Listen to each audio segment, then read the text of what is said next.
everyone. My name is Dorothy. Nice to meet you. We'll like to welcome you at Hive 61, our 5th birthday.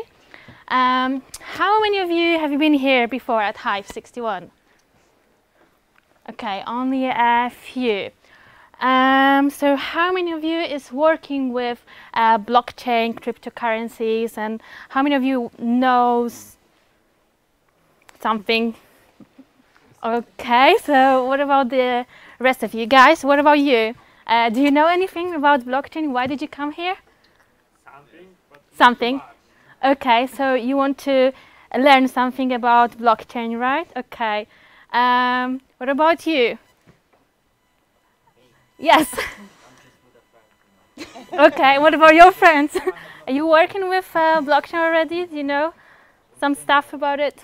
We are learning about it. Okay. So we might go through it.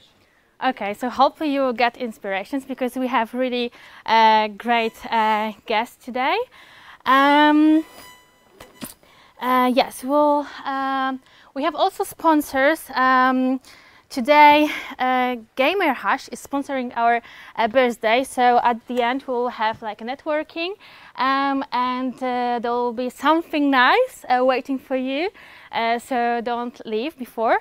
We also have usually we have 2 free speakers, but today we have 5 of them. So we'll keep it short, 20 minutes of presentations, and then we have 10 minutes for questions.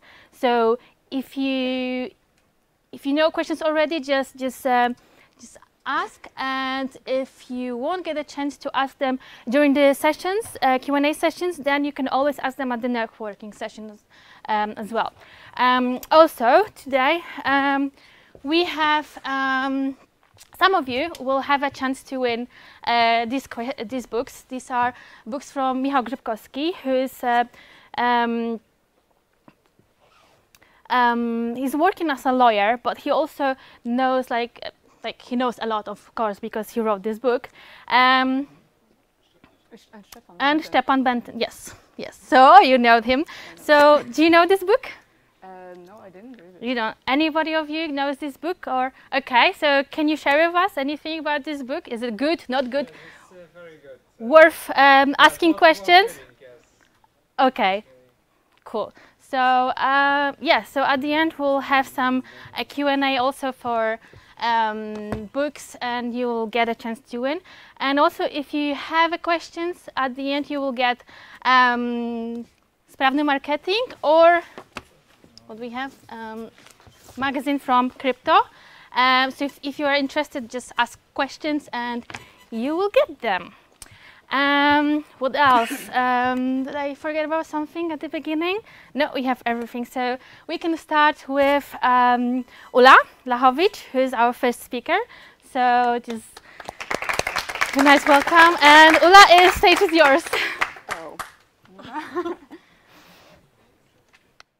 So let's fix first.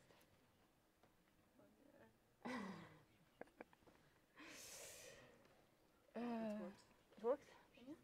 Okay, perfect. I have some strange. Okay, never mind. It's okay? Yeah. Yeah. So first of all, thank you for the invitation. For me, it's especially important because I don't live in Poland. So for me, it's always a pleasure to come back to my homeland. Let's say, yeah, my name is Ula Lachowicz. I'm doing several things in Berlin. But since more or less a year, let's say the main focus is Neufund and blockchain. And today, actually, I will be talking a little bit different about blockchain. So I will not tell you about token economy, not the cryptocurrencies itself, not the blockchain as a technology, not about market value and so on and so forth. I think there are another places where you can hear about those topics, and people who I think are better expert than I in those topics. But there is one special part of, let's say, or area of blockchain that interested me a lot. And it's actually why blockchain matters for non-blockchain. And why I choose that? Because since more or less 14 or 15 years, I'm working with startups or in technology. And I'm in that generation that I still remember times like no one called a startup a startup. So you were working in an IT company, simple. And that makes me, first of all, a dinosaur. Second of all, it gives me a little bit of perspective.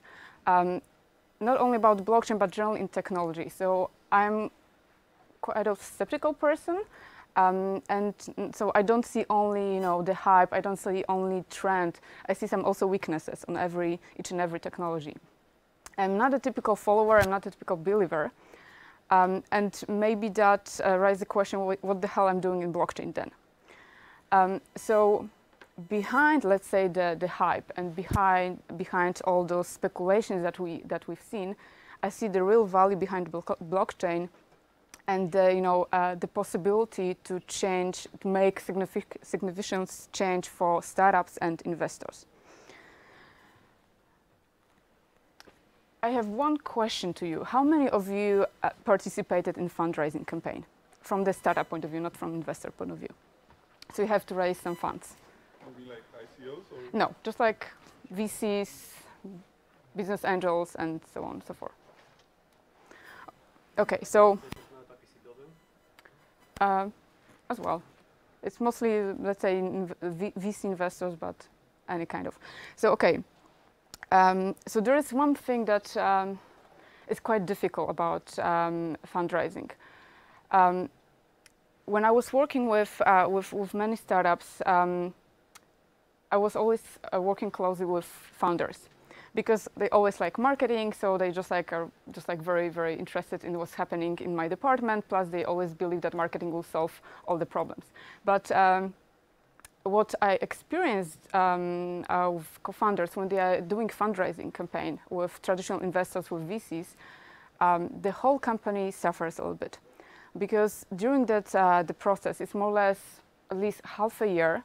Those founders are gone, and not particularly, physically gone, but most of their focus is on negotiating, networking with investors, pitching, preparing term sheets, and so on and so forth. And of course, depend on the stage of the startup. But there is usually the moment that founders should be there, because either you're building the product, you're scaling the product, or you need to enter another market, or maybe you're building your team. And when your focus is on something different, on raising funds, which is also important for the company, but it affects the organization and affects the team a lot. Second thing is actually when I talk with startups and investors, and I do it quite a lot because of some other initiatives that I'm doing in Berlin, I've seen that actually this relationship between startups and investors are quite often broken. And even if we don't think about the personal issues, because they're always in any kind of relationships, there are several aspects that I think this relation causes some problems. And this is something that leads me to Neufund, because it's something that we, even from the beginning from different perspectives, but we believe this is some problems that, let's say, the startups, investors, or funding has. First of all, is accessibility. And I think about access to money.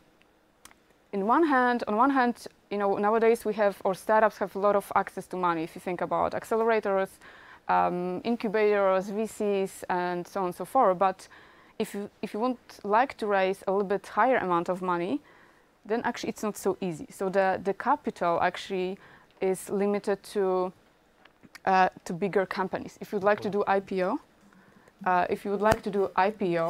then actually as a typical startup you cannot do it. You have no access to that. So it happens also that when you build a product, the product or what you're building, it's not that important. It's more important who you know, how big your network is.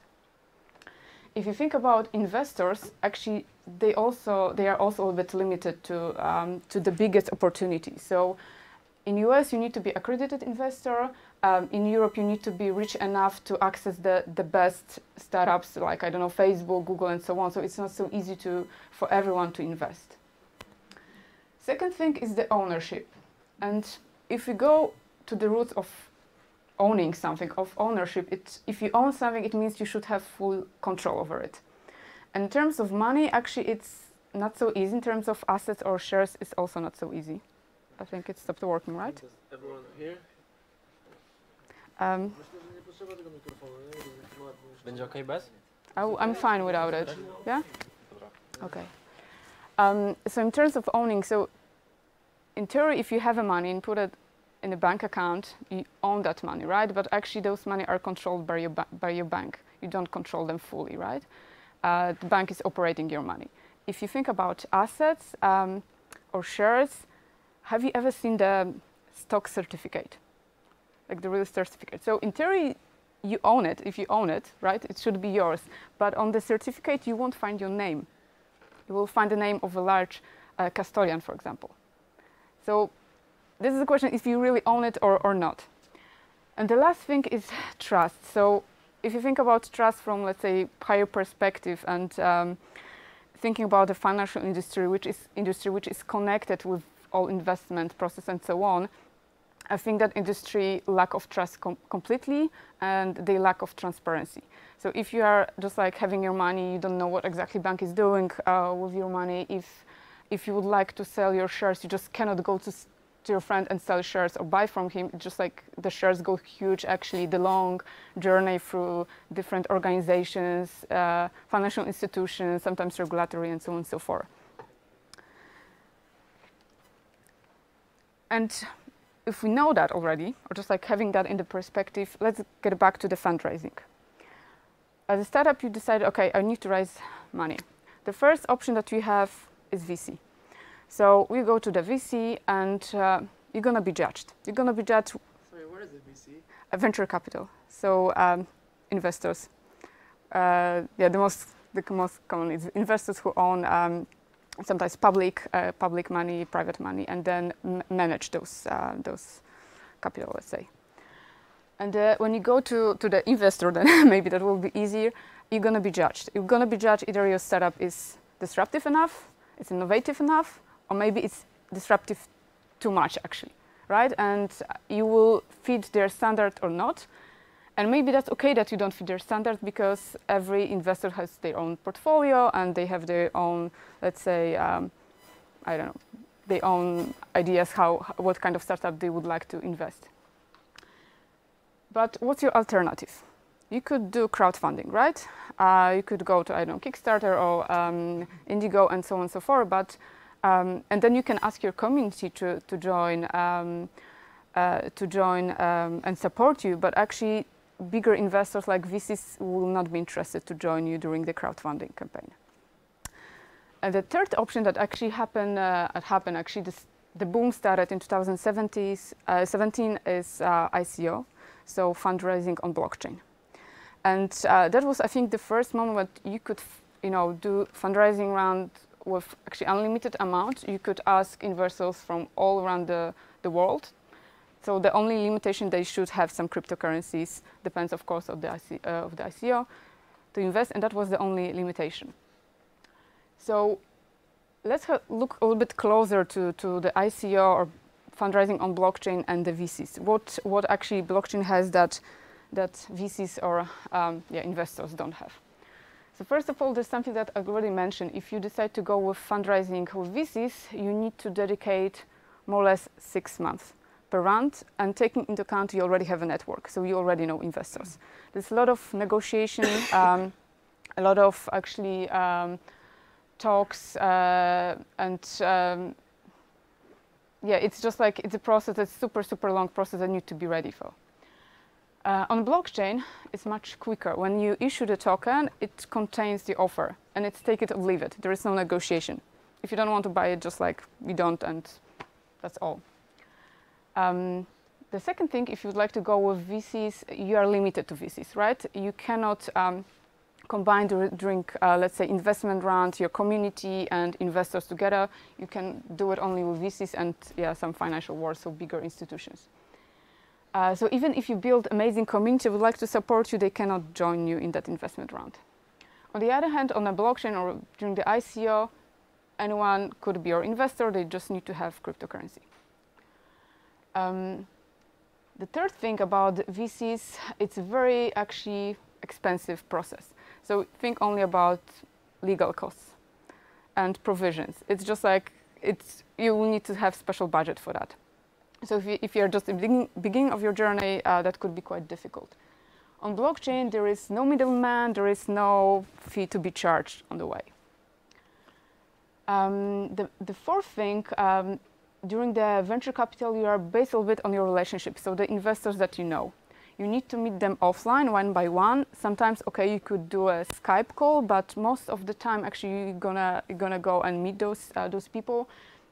Then when, for example, the syndicate is building, some investors don't want to work with another one, someone would like to have a special deal, and so on and so forth. So it's very, very manual process, and because of that, it's really limited to regions. You just really cannot go all around the globe and meet every investor because the process will be simply longer. On blockchain, actually, blockchain is a little bit like internet, just like it's cross-border by default. There is no limitation almost.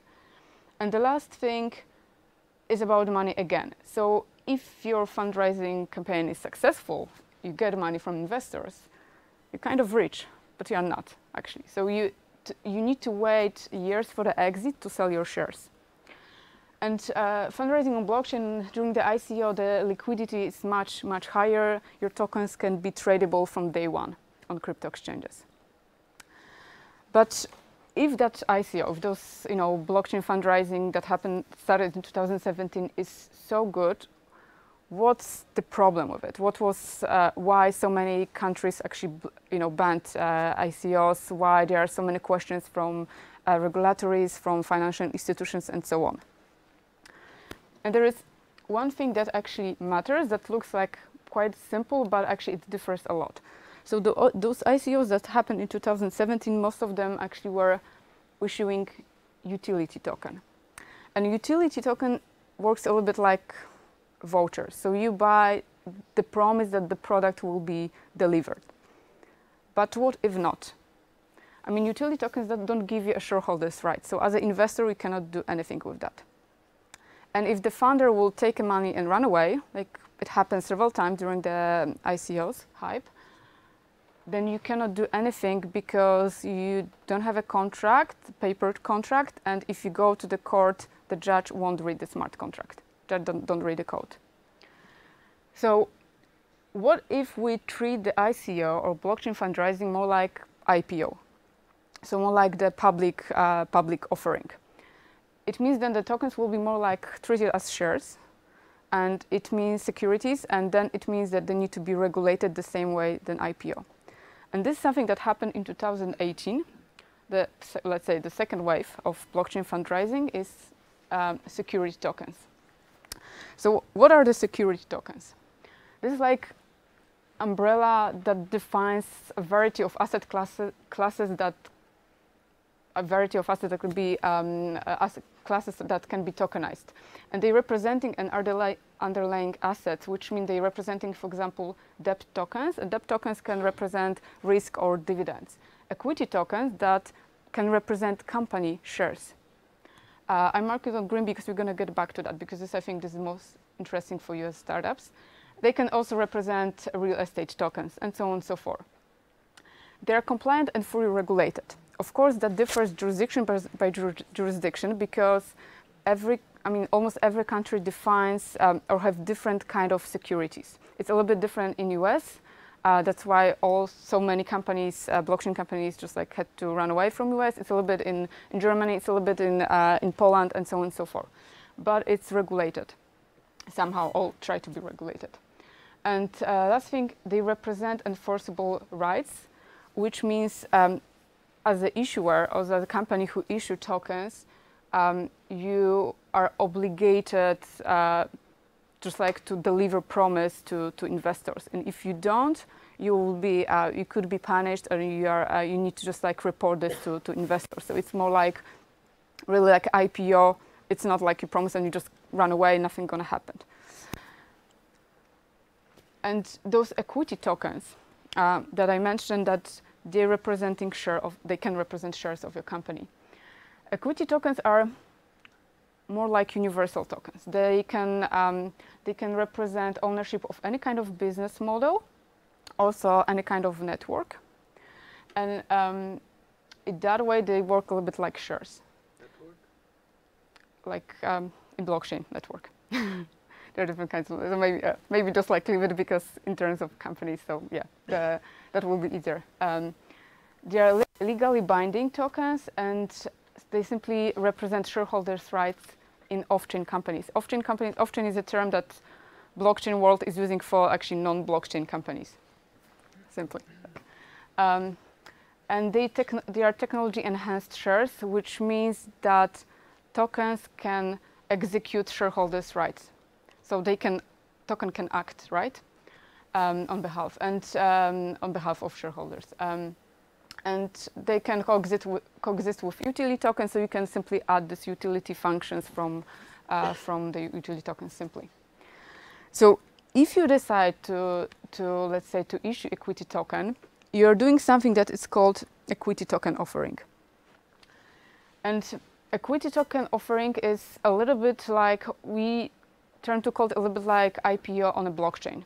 So it's not exactly ICO, it's more like, it combines some benefits from ICO, from IPO, and from, let's say, VC investment, but it's kind of hybrid investment model.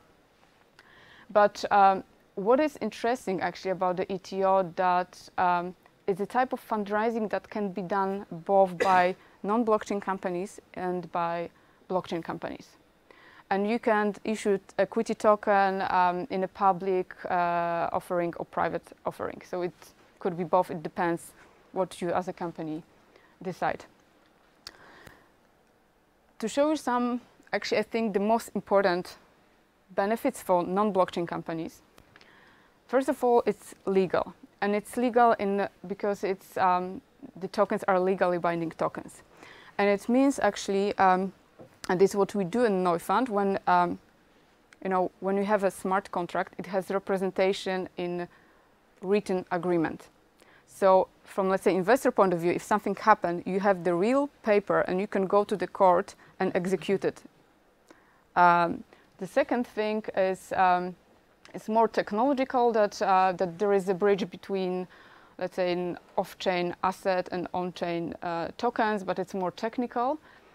And this is the second thing. And the third thing, at least in our cases, the ETO that are happening under German jurisdiction, which means it's still, Europe has, I think, the most, let's say, friendly, one of the most friendly approach to blockchain. And if it's happening under German jurisdiction, it's okay for the European Union as well. Second thing is it can be done in crypto and fiat. So it means you can issue token and fundraise, and as an investor, we can invest either in Euro or Ethereum. The third thing is, I call it operational ease. Neufund is not only the, let's say, the protocol is a real platform. So on that platform, you can manage all the ETO right away, which means depends, of course, of your, let's say, type of the token and type of asset, but you can manage, govern actually the whole post-investment process. For example, you can distribute a resolution, you can distribute information, you can manage voting. The fourth thing is global. So it's not, it's actually, it's available for investor from, let's say, from almost all around the world, and also for companies. So you don't need to be a company just like, incorporated in Germany, for example. It is safe, which means actually in our case, every investor and every company need to go through KYC process. Have you ever heard about KYC, the term? Know your customer. The simple version is verification. So we are verifying every investor and every company. And this, first of all, there are our agents who are doing this, but we also cooperate with companies like ID Now, that you may know if you use number 26, or if you will use, because I heard that they launched in Poland recently, you need to be verified by person by agent to confirm that who you are, and if you have no, let's say, no legal problems. And it's important, let's say, for both sides. So for startups, it's important that just like there are no shady investors, and for investors, it's important because they're really afraid about scams. And the last, the last thing, which I think is super important is this off-chain aspect, which means non-blockchain aspect. And one thing is actually those legally binding tokens that give you first like option that you will have the smart contract, but also written contract, in not paper, but written contract that you can print and go to the court. Second thing is company who is not in blockchain can easily do ETO and tokenize shares, and investor who is not crypto investor but traditional investor like VC can do it as well. So going to the end, where we are right now, those are 7 companies that committed already to do ETO on Neufund platform, and actually there are 8 because today we announced the 8th one, 5th. You may not know those brands. Some of them are very known in Germany, some are from Sweden, India, and so on and so forth. But what is important for you, most of those companies are non-blockchain companies. So they're gonna tokenize their shares on blockchain, issue the token, and do fundraising campaign. What is also quite interesting, some of them, of course, are going with the seed round, but for example, Brille24, which is huge actually e-commerce company in Germany, they're planning to do Series D. So there is no limitation. You could go with a smaller amount, smaller, let's say, investment round with a bigger one. There's no limitation. There's no limitation to industry or country.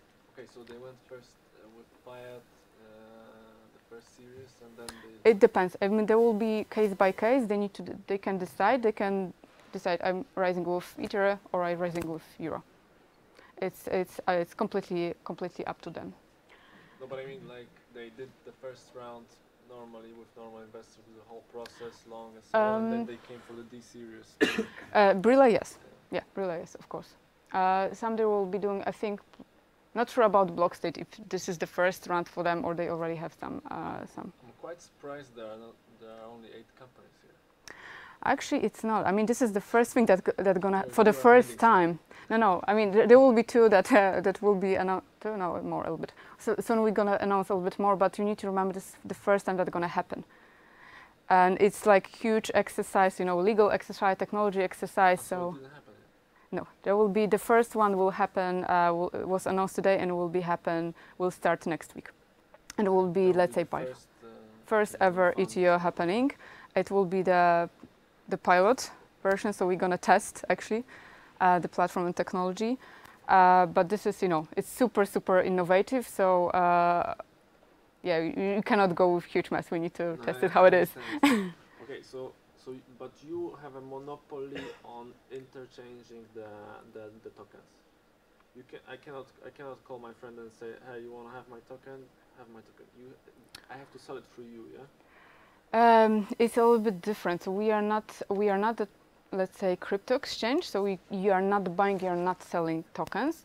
So we are doing fundraising campaign on a platform, and yes, then you can invite your friends and join you and invest during the platform. No, but I mean, okay, I bought some tokens, yeah? Let's say I bought 5 tokens of Brille24. You cannot buy. You need to invest, right? So it's not like in crypto exchange you go and you're buying tokens. You will receive those tokens while you invest only. So you cannot buy it on the platform. We are just like the primary, we call it primary offering. So just like, it's a little bit like the first IPO, and then on the secondary market you can do something that you are mentioning, buying and selling tokens. So it's nothing. So let's. I'm investing 100 euros. I'm getting 5 tokens. Let's say. Mm-hmm. Yeah? Okay.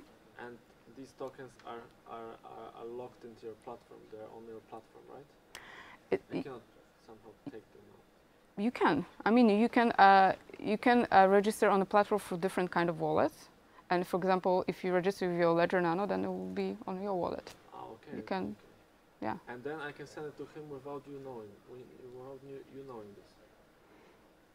Yeah. I mean, it depends. It's just up to you what you're gonna do later with those tokens. Yeah. That poses a threat, in my opinion, because, like, let's say I do it with all my friends, and suddenly I buy majority of the company, and then I start, I have the majority of ownership in this company. It depends, actually. That's what No. I mean, it's okay. We don't need it anymore. It depends. So when the company is doing ETO, in the term sheet, they're gonna define how many shares they can tokenize, and probably, I mean, just like it's up to them, but they may decide we're gonna tokenize 10% of our shares, and then you will never get just like let's say, the power over the company. But that depends. This is like up to the company how many shares they. But since it's on blockchain, you can check the wealth wallet. Wealth wallet, yeah, it's called. So you can check how many shares does each wallet has. Yeah. So you can check how many tokens does each investor has. Don't really. What you want to ask, No, sorry yeah. for interrupting, but I think what It's you want not. to ask is, are somehow tokens connected to the ID of a certain person, and can they be freely exchanged later on? Right? So Are they anonymous or are they? if Yeah, I want to buy five tokens, let's say, and does your platform somehow connect those tokens with my ID on your platform, and this way I cannot sold them to anyone anywhere? I mean, they. Anytime I want, or it's not? I mean, I don't think that the investor, you know, that the address, you know, that owns that particular tokens will be revealed, like to everyone. Yeah, someone. But just to the owners of the company. The owners to. I think it should be like this, because otherwise that poses a big threat of taking over the company slowly, without the owners knowing it. Someday someone will come and say, hey, I have all your tokens. The company is yours and you are fired. But if the tokens represent 10% of the equity, yeah, then you won't have it. 51, then that's not a good idea. This is like, yeah, this is like something company that should decide. You often sell 50%, right? I mean, After some years. depends So who's gonna advise you to do it, but it's a little bit different. Yeah, I mean, there is like some, you know, there is like this post-investment process as well. There is some kind of voting and so on. So of course, if you own 51% of the shares, then you have the power. But I'm not sure if you should do it simply as a company. It doesn't matter like if you do the VC round or like blockchain or any others. So do you have lots of people who want to do this? Yes. Yeah, there are a lot. I don't see any point of companies doing it other way, actually. No? Yeah, there are a lot of right now, because it's like the beginning of the journey. That's why we just like we help those companies to prepare themselves for this. But the idea that like the initial idea, and this is something that Neufund going to, is like they will be open for any kind of business. Once we know that it's all fine, happily. Can I ask you? Yeah. Where is the profit for Neufund in it? Is there something like? Yeah, so it's like it's actually two things. One is typical fee, like we own 3% of a successful ETO. But second thing is actually a little bit more interesting, also for investors, because then there is 2% of the tokens. But those 2% of the tokens don't go directly and only to Neufund. It goes to every investor. This is something that I here didn't mention because it's a bit longer topic, but every investor, beside that you can invest in companies, is something that we call economical co-ownership of the platform. Which means that with every successful ETO, 2% of that share of that company shares is distributed among all investors.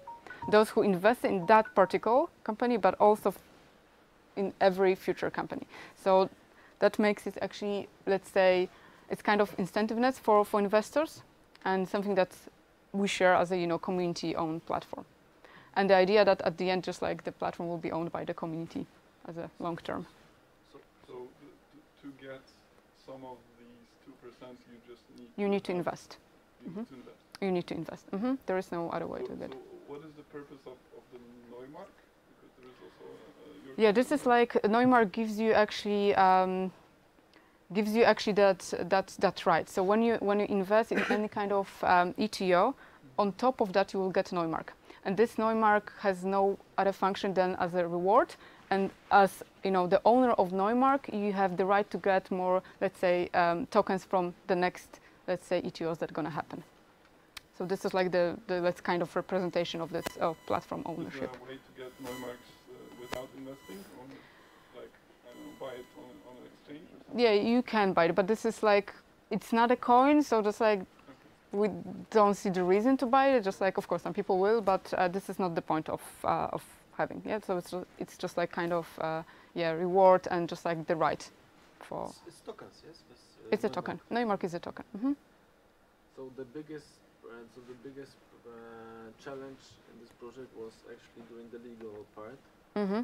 Yeah. Now the technical, I guess it's pretty easy. I mean, pretty easy. Well, if I have CTO here, he will not agree that it was pretty easy. But this, I think, wasn't it's not the most difficult. And right now we just changed a little bit claim, but actually from the beginning we perceived ourselves as a RegTech, we call it, and tech platform. RegTech is regulatory platform, and actually this legal part is a huge part of Neufund. So we just like talk with. I mean, we. Just like constantly talking with lawyers. We are actually advising also German and Maltese government in building a blockchain ecosystem, and just like being involved with just like talks with both actually, let's say, regulatory and also lawyers to figure out how to make it legal and so on and so forth. So yeah, this is like a huge exercise. Neufund is it is your own blockchain? No, we are using Ethereum blockchain, ERC20. I suggest you finish the presentation and give us some time. Yeah, so actually that was the last. The last one is actually personally we started the questions. So tokens are simply Ethereum tokens. So which depends which tokens. No, it's not. I mean. Sorry, what blockchain? We use Ethereum blockchain, but you can invest in Ethereum. So in that way, yes, you can use that tokens to invest. But let's say with every ETO, every company will produce their own token that will represent their shares on blockchain. So it looks exactly like ICOs, just the structure is different. This is the different type of token. Actually, you have something different from the token. So Yeah, if yeah, the this like about the tokens, it's more or less. I simply need Ethereum wallet, and I can send and get this tokens. So Yeah. I don't need your platform. You need to buy. You need to do first of all. You need to do ETO somewhere, and you are doing on a platform. You cannot do ETO, like where. This is like the technology that is needed, and this legality that is needed. So you cannot do ETO. Like No, ICO. I can You can't. make my own tokens on Ethereum. No, it's not. It's not this. It's a little bit more complicated. So you need to first of all you need to tokenize your shares, and you need to have platforms. Then you need to have you need to have this legally binding part, and this is the technology and RegTech part. When we are changing the smart contract, we are just like not changing but translating smart contract into legal contracts. Maybe. Connecting the traditional shares. Yeah, I will try, because I hope that I made at the end one slide that. But what Yeah, this is something that wasn't part of my presentation, but I assume that some people will ask me. So this is the smart contract, and this is, let's say, thanks to our platform, you have the paper version. This is, for example, this example of token holder agreement, and you have it. Without the platform, actually, you simply won't have it. This is like one of the really amazing parts, and this legally binding tokens, which is super important, and that makes it much more legal. And then, as an investor, you have some rights, right? Security tokens. Security For tokens. security Yeah. tokens. But for utility tokens? No, it doesn't They work. don't- Utility, it's just like, it's really you don't have any rights. So you just like, it's a little bit like crowdfunding. So you invest because you believe in that product. But if just like the product is not delivered, then sorry, it's not delivered. Let's say we have Ethereum wallets, both of us, and I Mhm. buy these tokens of some company, Mm-hmm. and I send it to my wallet, Mm-hmm. yeah, Mm-hmm. and I can then send them to his wallet. I think you just can't, because this is something in term sheets that is and in smart contract, yeah, and smart contract. It depends. I mean, if also just like with trading, every company will decide if those tokens are tradable or not, and if they're not tradable, then you simply cannot. So it's just really case by case, but it These will be tokens are fungible or non-fungible tokens? tangible tokens. tangible. Sorry to interrupt everybody. I really didn't want to because I'm enjoying the discussion myself as much as everybody else. But we're running on borrowed time already, so we've only got time for one more question. We only had 20 minutes for the presentations and 10 for the Q&A session. So one quick question, sure, go ahead. So I have a question from an investor standpoint. What from an investor standpoint made you choose this platform instead of other crowdfunding platform? I mean, this is not crowdfunding. This is not crowdfunding, There are crowdfunding platforms offering shares. So what would be choose? The option to actually, first of all, invest in crypto and fiat, because some investors were treated actually ICOs that happened in 2017 as a huge threat. So a lot of companies were running away from VCs to blockchain because it was much more easier and convenient for startups. And for investors, you have a chance actually to still invest in those companies with first ETO and Ethereum or Euro.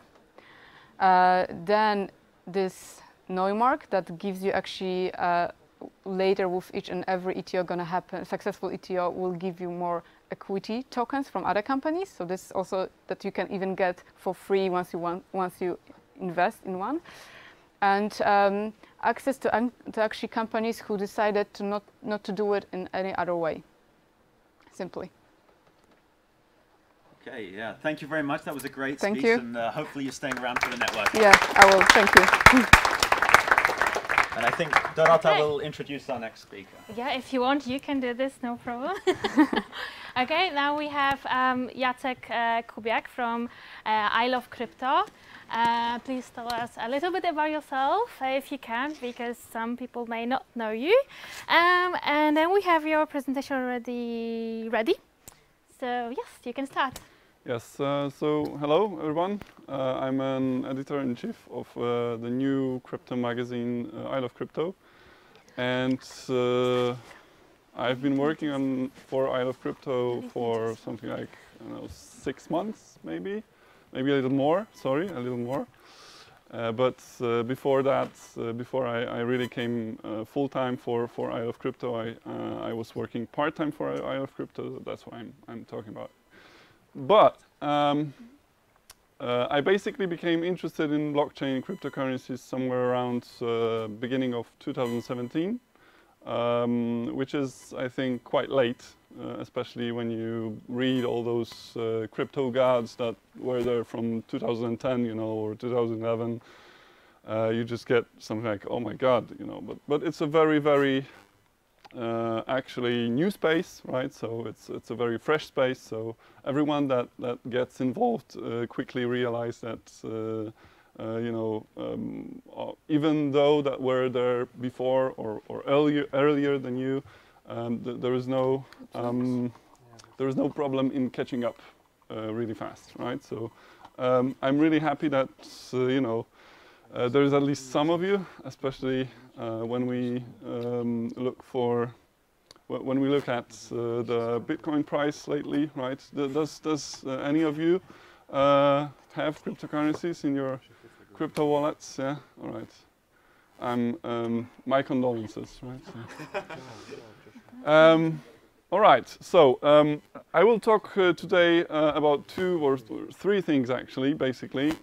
First of all, I will try shortly, very shortly explain to you what's the difference between private blockchain and public blockchain. And then I will give you some use cases that are now, or some companies that are trying to get use cases for the blockchain in a real world. Some of those use cases are really, probably 90% of them will fail, right? That's for sure. Most of them took or gathered some money during ICOs, so they are quite young companies. But I just wanted to show you, just wanted to give you a hint on what can be done with blockchain or cryptocurrencies, because some of the use cases are also just about cryptocurrencies. So you use cryptocurrencies on some platform, and that's why they call it the blockchain platform, right? But it can be used, or it can be somehow integrated to the platform. So it's a use case also for the blockchain, right? How many of you can actually explain to somebody else what a blockchain is in like 4 sentences or 3 sentences? Yeah? All right. So most of you don't know basically or doesn't know too much about blockchain. All right. So let's do a really quick recap. Blockchain, in the simplest words, are cryptographically secured databases, right? They have, this is a Bitcoin blockchain, right? So it's divided into blocks. Each block has got timestamp, transactions, something that is called nonce, which is a part of the mining process, and a hash of the previous block, right? So this is a secured, cryptographically secured database. This is not very interesting, actually, right? What's interesting about blockchain is when you take it and you distribute it among many nodes, like Bitcoin did, right? Which gives us an open blockchain, right? A blockchain that anybody can participate in or anybody can use, yes? And it's somehow decentralized, yeah? It's written on many different nodes around the world. So it's really secure because it cannot be attacked, or it can be attacked, but the cost of it, of such attack is 100 or 1,000 times higher than an attack on a single computer, right, or a single server. So a blockchain becomes really interesting when you decentralize it, when you put it on many nodes in different parts of the world, right? That's why we have a public blockchain in cryptocurrencies, yes? Apart from this cryptographically secured database, is also secured by this peer-to-peer network. So we have this blockchain in many different parts of the, in many places in the world, right, secured. And it's very unlikely to hack all those places at the same time. So it's very unlikely to somehow attack the blockchain itself, right, this distributed blockchain. But there is also a game theory behind it, right? Because in Bitcoin blockchain, for example, for all those nodes, it's simply, it makes it more, I don't remember the word in English, that's quite not good. It's more, no właśnie, no po polsku też, nie, to nawet nie o to chodzi. It's more, że bardziej opłaca się. It's more, yeah, it's more worthy, let's say, to get the blockchain secured or to keep the blockchain secured by being honest for the blockchain and not attack it, right? If you try to attack it, it's very unlikely that you will succeed, and the punishment is quite high because you lose all those resources that you spend on attacking a blockchain, right? So there is cryptography in open blockchains, right? Like Bitcoin blockchain, there is cryptography, there is peer-to-peer network, and there is consensus protocol, right? So keeping the one truth or one state of the blockchain, even though the blockchain is in the network. And we have two, actually, because of that, we have basically two most well-known, most popular kinds of blockchains right now. It's private blockchain and public blockchain. Private blockchain is just this cryptographically secured database for, I don't know, McDonald's or IBM, for a private entity that wants to use a blockchain. But it's usually on one server or two servers or 3, 4 servers if you want to have somehow, I don't know, small network of computers using the one blockchain, right? But it's usually used by a corporation or a company or a firm. And there is a public blockchain, which is a huge blockchain, like Bitcoin blockchain, secured by thousands of nodes all around the world, right? And it's much more secure than private blockchain.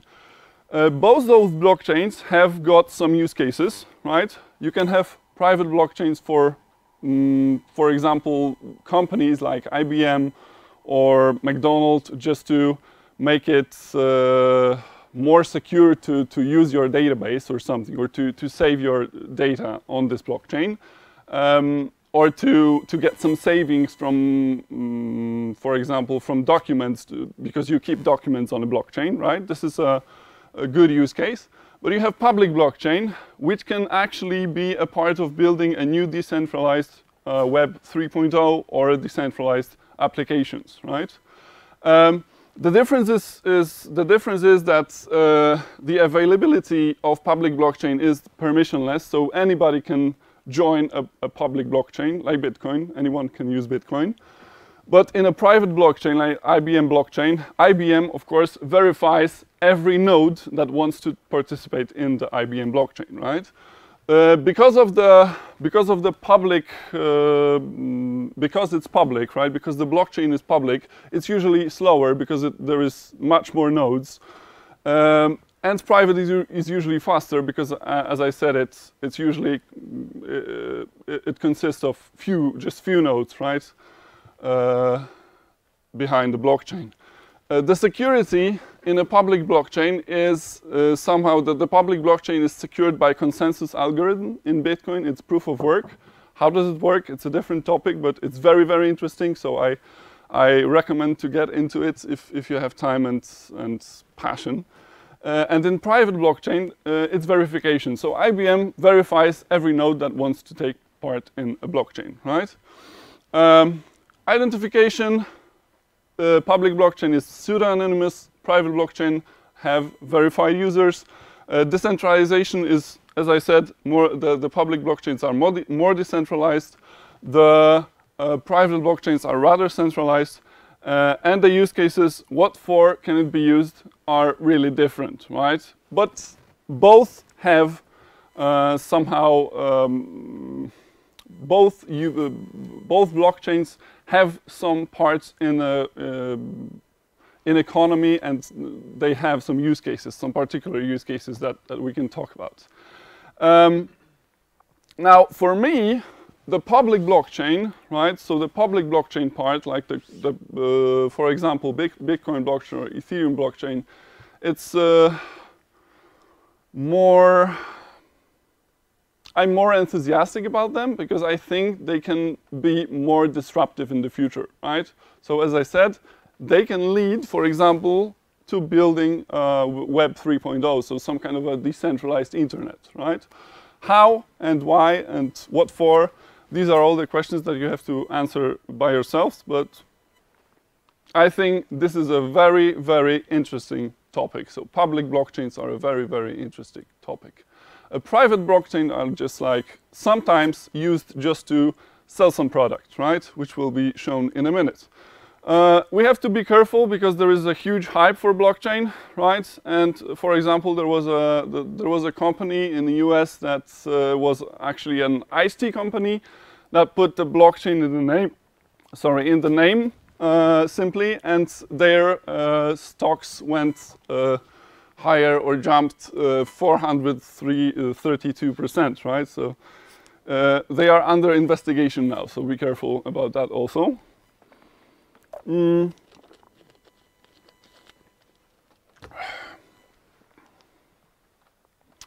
So you have to really, really answer some questions about your company. Does it really need blockchain, right? Because, as I said, it's, especially when you think about private blockchain, it's more like a database than, really secure database than anything else, right? There was also an example of somebody wanting to get endangered species on the blockchain, right? The question is, why? Why would anyone need endangered species on the blockchain? Why blockchain is needed? Why not just simple database, right? Just like ordinary on one server. Who would want to hack a database that consists of, I don't know, endangered species or different whales swimming somewhere in the ocean, right? And few examples of possible blockchain use cases. These are the companies that are probably somewhere on CoinPaprika or CoinMarketCap, right? usually somewhere in like 300 places or 400 places. So some of them are really small, some of them are bigger. But what you have to remember is, first of all, this is not financial advice, right? And second of all of those, or probably 90% of those companies will fail one way or one at one moment, right? But the really interesting thing is what they want to do with blockchain, right? And what can be done with blockchain.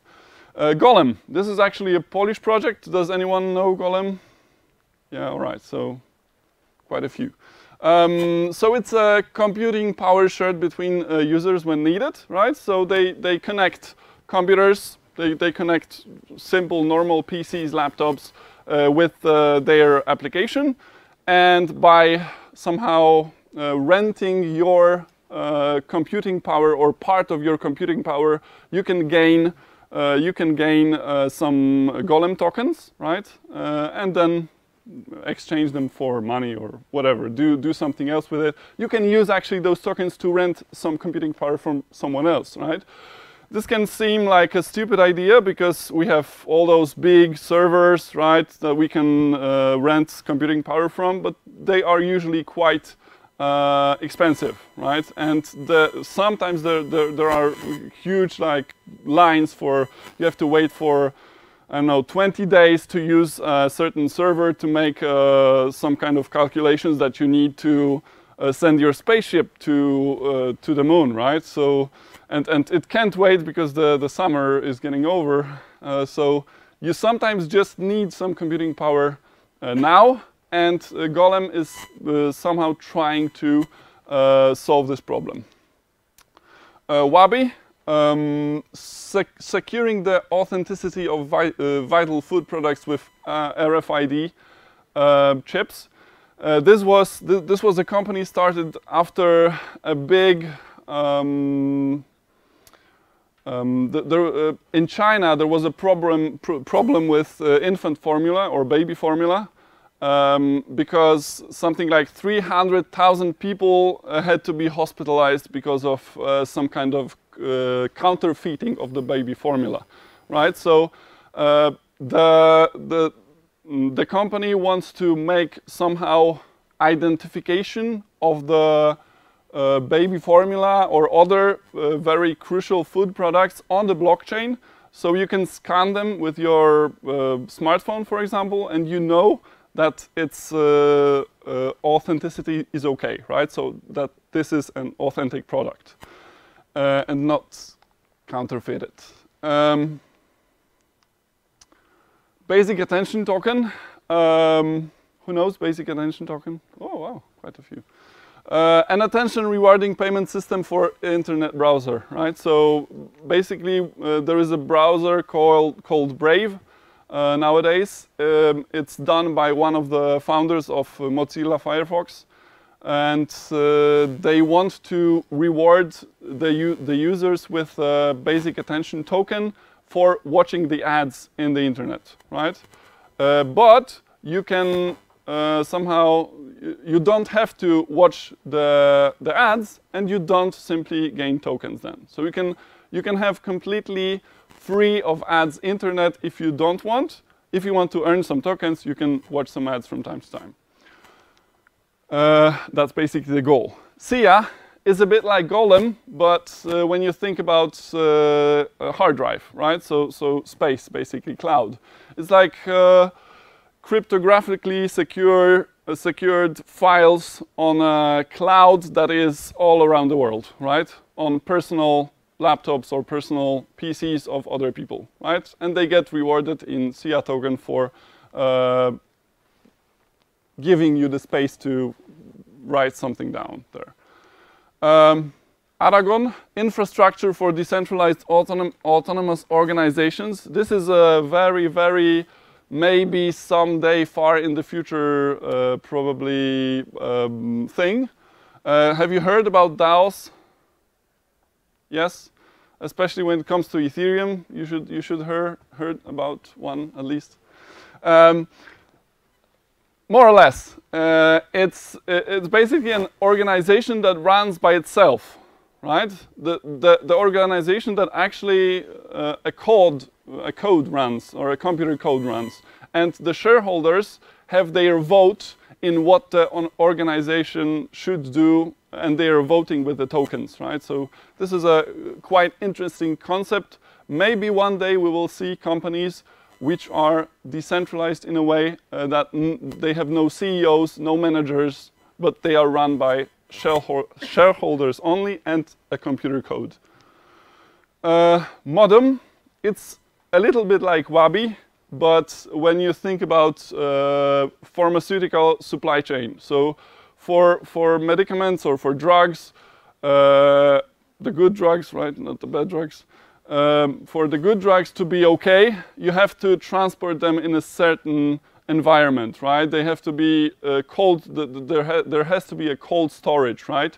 And sometimes when, for example, an owner of a pharmacy gets those drugs, he doesn't know if they were secured, if the transport was okay, if there wasn't a higher temperature that should be there, so if the drugs are actually valid or good for the users, right? So they want to try somehow solve it with the blockchain, right? They want to write down the data about the transportation of drugs and pharmacies, basically, on the blockchain.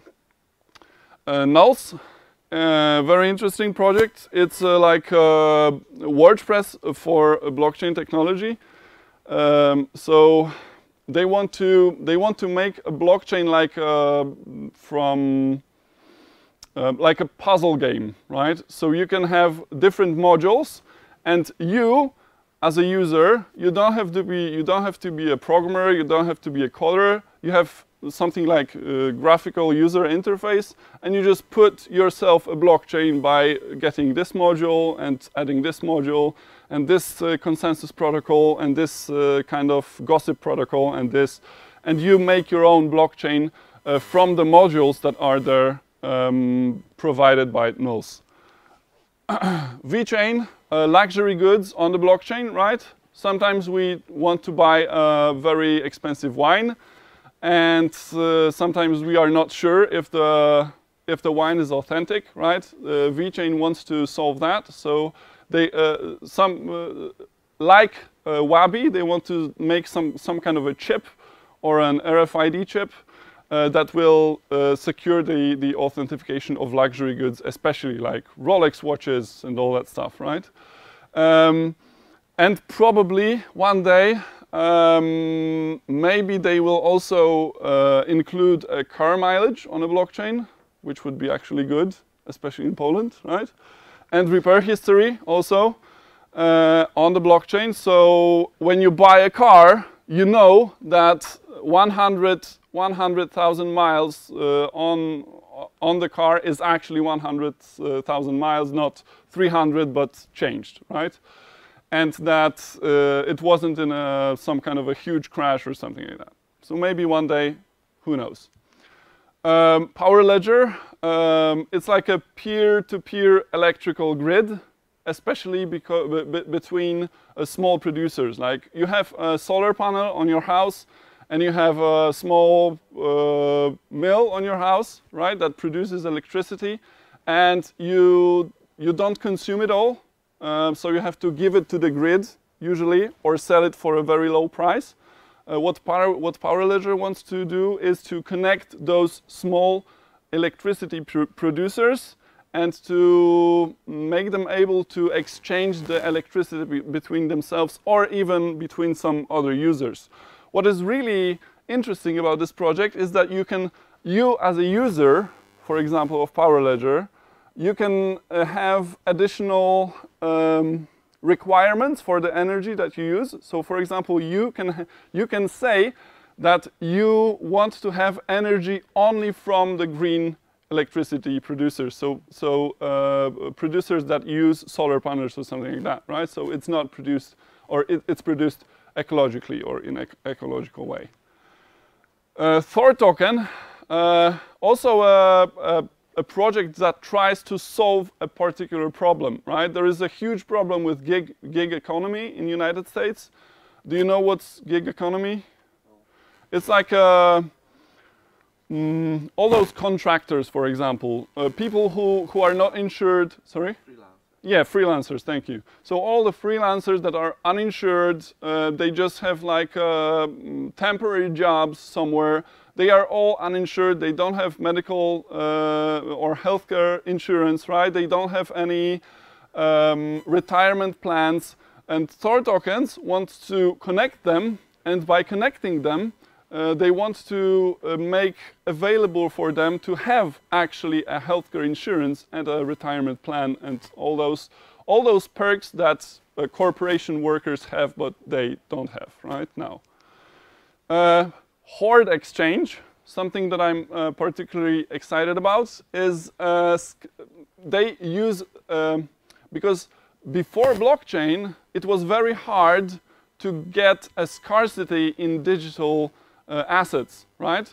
So everything that you had on your computer, you could copy, right? You can't copy Bitcoin. It wouldn't work if you could. So they think, okay, so if we have now this notion of digital scarcity, maybe we could use this for games, for example, for game industry, right? So maybe players of Diablo 3 or StarCraft or whatever game you throw at me can exchange this particular items between themselves using actually tokens, right? And maybe we could include this kind of mechanic or blockchain mechanic into games in the future. So we have big, for example, exchanges of games items, right? This is actually possible with the blockchain. Polycipal network, it's like insurance on the blockchain. It's somehow, it makes, it automates some of the insurance stuff, right? Because the quickest example is the flight insurance. So for example, if your flight is delayed, right? Normally, if you have your flight insured, your insurance would cover it after a few days or a few, I don't know, weeks, sometimes probably. You could get back your money because your flight was delayed or didn't happen, actually. And here, you can have insurance of your flight on a smart contract, so your money is going back to you the moment that you get the information that the flight is delayed or doesn't happen, right? Civic is like a very, very big area of identity on a blockchain. It's also quite, it's a controversy in a cryptocurrency blockchain space, but I think that one day it will also solve some problems. So imagine that you have all your most vital data written on some kind of a public blockchain, and you don't have to have your ID with you. You don't have to have all those driving licenses and stuff like that. So you just use a platform that is used by most of the society or most of the organizations in your country, and you have your identity on a blockchain, so nobody can mess with it somehow, right? Change it or whatever. It could be especially useful when we think about this migration stuff that is happening right now, right? People who lose their identities, who lose their driving license papers because they are running from war or something like that, could have, again, their identity secured on the blockchain and used when necessary, right? Steam, decentralized social platforms, right? So we all know Facebook, we all know Instagram. What about making it decentralized on a blockchain, right? There are actually plans to do it. It's very complicated when you think about technological layers. It's not exactly like everything, because one thing that comes into your mind, so when you put, for example, a commentary on Facebook or a like on Facebook, and we know that it runs on an open blockchain, does it or does it save this information on all the nodes all around the world, where the technology underneath is more complicated. Actually, Steam uses something that is called IPFS, which is interplanetary file system, which is very funny, and I love this name, as some names in the crypto space also. But it actually works. This Steemit platform, there is an application called Steemit, and one of the most important features of this platform is that, for example, when you write an article on Steemit and the Steemit society likes it, or the Steemitians like it, right? So people who read it like it. You get rewarded in cryptocurrency also there. So every like means some kind of a reward for you, right? The system is, again, a little bit more complicated, but you'll have to check it by yourself. Augur, cryptocurrency incentivized prediction markets, which is also quite interesting when you think about it. It's basically people can try to predict some events, and because of this swarm intelligence that comes into mind when, for example, thousands or millions of users are on such a prediction market, it makes the predictions quite accurate, right? More accurate than actually when one person or two people would do it. Yeah. And this was kind of this was supposed to be a joke, right? At the end, because there is also a platform called Spunkchain.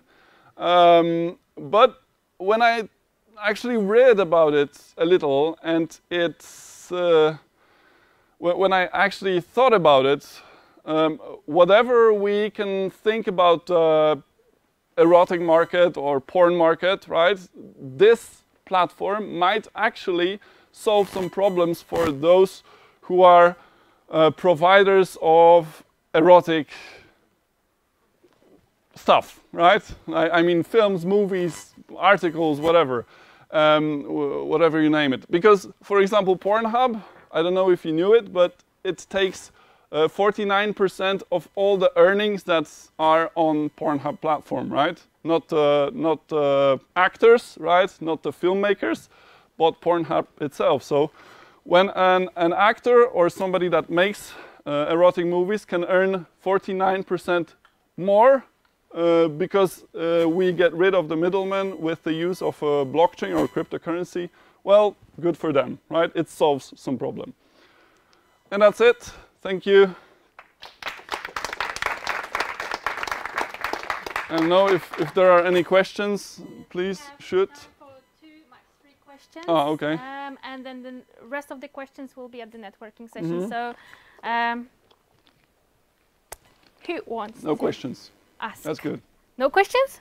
Come on. Have there ever been a breach or like security hack of the blockchain? Yeah. Yes.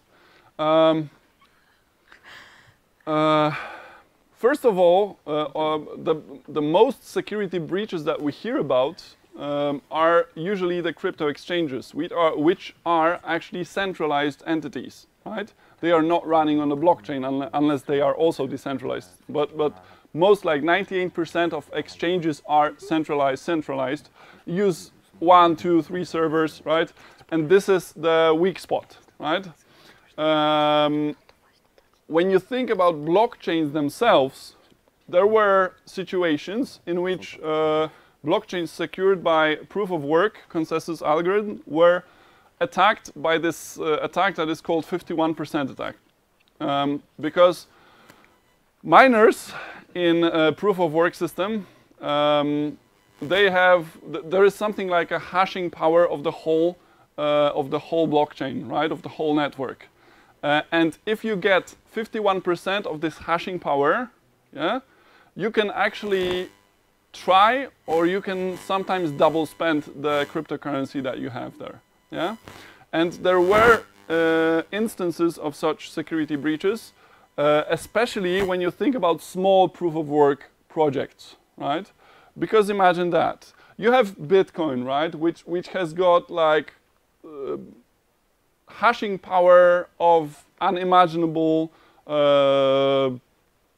amount, right? And you are a very big miner, let's say. Yeah, you have a mining a Bitcoin mining operation somewhere, and you have a lot of hashing power that you use to mine Bitcoin. And then another cryptocurrency comes in that uses proof of work, but it's very small, it's very unpopular, right? So it doesn't have a mining power of the big networks like Bitcoin, yeah, or Ethereum. This was the case with the Bitcoin Gold some time ago, I don't know, maybe half a year ago or a few months ago, when some of the hashing power from Bitcoin actually went to Bitcoin Gold. So some big miner decided that he wants to switch, for example, for just one day, not to mine Bitcoin, but to mine Bitcoin Gold. So the hashing power of the whole network went up very much, but this one miner, operated something like 70-something% of the hashing power of the whole network, right? And he could double spend the Bitcoin Gold because he could override the blockchain that went on, right? And there are some estimates that because of this attack, something like $51 million were actually double spent. So there was a direct there's no more problem. Zisk? Income. Oh yeah, okay, that profit, let's say. Thank you. So there was a direct profit of this one miner in millions of dollars, right? In like 51 millions of dollars. We know who was it? I'm not exactly sure. I just read about that it went and it went okay. I'm not sure if they found out who did it, but because of the pseudo-anonymous or pseudo-anonymous, yeah, all right. Because Bitcoin is a little bit anonymous, I think they were not able to narrow down who exactly did it, right?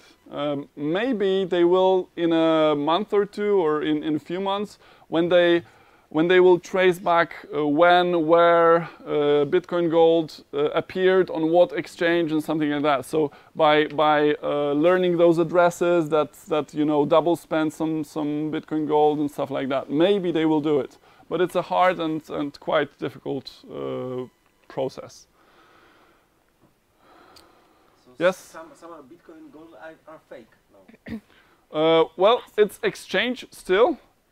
People use it because somehow the network came back to its healthy state, but you know, with this small proof of work blockchains, there will be always this danger that some big miner will switch to double spend some kind of, you know, or to do a 51% attack on such small proof of work blockchains, right, or infrastructures. Hi, Jacek. Very Hello. Quickly, because we're 5 minutes over time, could you tell us a little bit about the I Love Crypto magazine? I assume it's in Polish, but what kind of things do you? We try to keep it educational as much as possible. So we usually don't speculate about prices. We don't shill ICOs, right? So we are not writing about new, you know, exciting investment opportunities and stuff like that. So we try to educate about blockchain, about cryptocurrencies, about the basics, right? So what is blockchain? How does it work? How does Bitcoin work? What is a public and private key cryptography? What is hash basically, or what is hash algorithm, and all those basics that I think people that want to be involved in blockchain space and cryptocurrency space should know. Right? And it's just in Polish. For now, yes, but we have some plans which I will not talk about now. Cool. Yep. All right. Yeah. Thank Can we get a round of applause? Thank you. gonna run now. Okay. Yep. Okay. Yes. And now we have Adriana from Gamer Hash, whose company was so nice to sponsor our event. So let's give a shout to Adriana now. Hi again, my name is Adriana. I'm gonna tell you a little bit about Gamer Hash and maybe why it could be useful for anybody here who's interested in blockchain or cryptocurrencies. So, I mean, have you maybe heard about Gamer Hash? Do you use it? Have you ever seen it, the application? No. Okay, good, because generally the idea is that anybody who knows Gamer Hash gets a free drink later on, so that's human. Okay, well, maybe next time then. Okay, so we are quite boldly saying that we are a game changer in micropayments, and I'm pretty sure after the presentation you're gonna believe me that that's true. And we are quite boldly saying also that you don't need a credit card to buy something online, and you can do it, you can pay for things online with computing power. So no money, no, let's say cryptocurrencies, but just computing power. So I assume we all have computers at home. I mean, right? That's quite an easy question. So what are your computers doing at the moment? Nothing. Nothing. I mean, why aren't they making money for you? Okay, so thanks to blockchain and thanks to mining cryptocurrencies, you can now actually get some, you can monetize your hardware. So, okay, so probably you've heard, I'm not sure if you follow the latest trends on the crypto market, but well, they aren't so good at the moment. We can say that the Black Friday is also happening for the cryptocurrencies, right? Everything's going down, but what's the problem that we generally have to face with cryptocurrencies? So if you want to join this world, you have to have quite a vast knowledge about the hardware you can use to, for example, mine cryptocurrencies. You have to have some IT skills, and I'm pretty sure everybody knows how to watch a movie on the internet or download some applications. However, you know, mining cryptocurrencies is a little bit more difficult, more complex than that, and you definitely have to know some knowledge about crypto economics. So here the cryptocurrency trends. Generally, when you set up your own mining rig, or when you join a pool, a mining pool, then you have to constantly manage it. It has to be functional, it has to be profitable, and well, you have to constantly optimize that so that you can get the most of it. Additionally, if you want to join the crypto world, you have to have an external wallet, so a crypto wallet, right? So you can either buy it in a form of a hardware, so again, researching, checking what's good for you, what's not. It might be, you might have a wallet on the internet, right? Or you can have a wallet on a crypto exchange. And additionally, all these activities require lots of your time. So time commitment is something probably we are not very willing to give as well. The world is quite, our world is quite a fast place, right? And probably you hear all the time that somebody doesn't have time. So the problem we solve is with Gamer Hash, you can receive and spend crypto assets seamlessly. You get from us Bitcoins, for example, right? We have a marketplace. You can instantly spend your Bitcoins. You don't have to worry about hardware, software, IT skills, nothing like that. You don't need any knowledge related to that. You just need to know how to download an application, how to install it, how to go through the benchmark, but actually benchmark is like just one button you have to click and it's done. So our application auto manages everything, the setup, optimization, and the upkeep Once you start it, you can stop it whenever you want to, and actually you don't have to do anything else about it. And through the application, what you do is you share your excess computing power, and we ensure, our algorithms ensure that your power is used in the most efficient way possible. So it equals most profitable way possible. And generally no time commitment here, so it saves your time. You just stop the application whenever you want to. Generally the installation process takes around 3 minutes, so that's that. So who is GamerHash for? So we all have computers, so it's for anybody who has a computer. There are at least 2 billion computers in the world, so that's quite a big market for us. And well, our application is also for anybody who pays online. So I assume we also shop online. Why not? I mean, it's so easy, right? So there are over 1 billion online shoppers in the world, so quite a lot of people. And how the GamerHash app works, so you generally go through, you install, you benchmark the application, so it's just, I mean, you just click on the buttons and you start sharing your computing power. At the moment, we use your power for cryptocurrency mining. However, our users do not have to think about which crypto is good for them to mine. The algorithm does everything.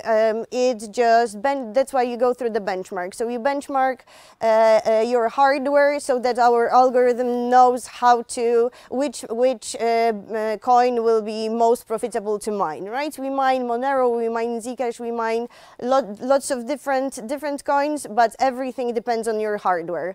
In the future, we are going to use also the computing power for something else. So, for example, imagine that your computer will be rendering CGI for a very well-known animated studios, right? So that's one idea. The other idea is machine learning, maybe data scraping. We'll see what will come our way. And so you start sharing computing power, and then you receive from us bitcoins. If you don't care for the bitcoins, you can spend the equal amount of the bitcoins you've mined in our marketplace. And this is what the application looks like. So you have the stop-start button here. The other picture shows you what settings you can choose from. So whether you want to mine on the CPU, so on the processor, or GPUs on the graphics cards, whether you want to earn while the computer is idle, whether you for example, want to auto-scale BTC values. I'm not so sure it's actually readable, is it? Not really, okay. But generally you have plenty of different settings you can choose from, whatever, let's say, floats your boat. If you need more computing power, you can change your settings to fewer CPUs. If you can share more power, you can also adjust that.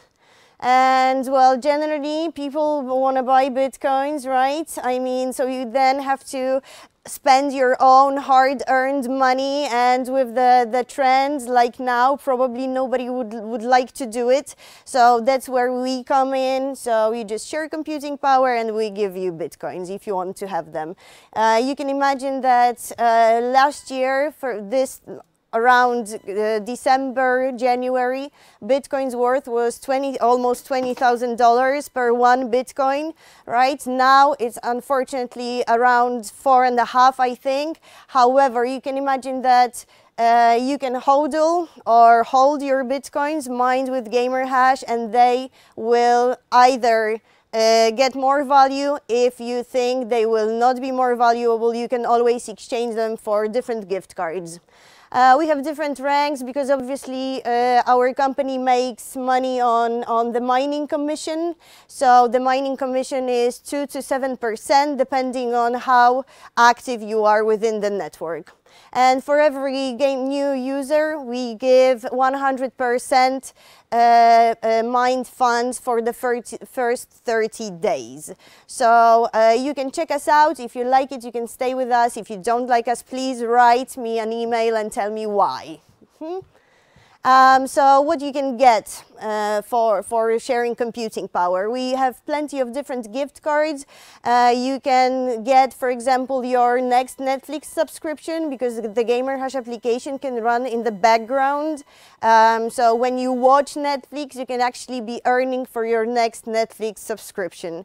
You can get your Spotify account if you prefer listening to music or browsing the internet. If you want cash, we can give you PaySafe cards. I'm not sure if you are knowledgeable about the PaySafe cards. Probably are. So this is like digital money.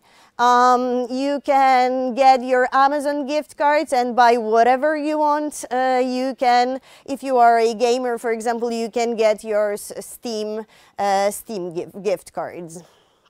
So some people say that generally cryptocurrency is not money.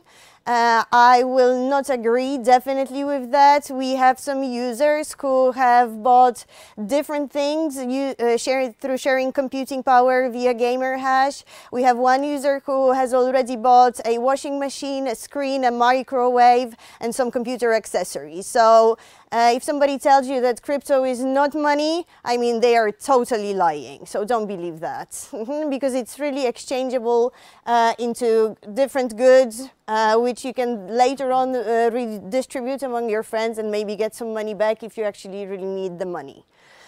So why would you use GamerHash? So for first, something I have already said, you don't have to invest money to get Bitcoins. You just share computing power and this is how you get it. You don't have to worry about the trends, whether it goes down or whether it goes up. Well, but that's not, I mean, less worrying, definitely.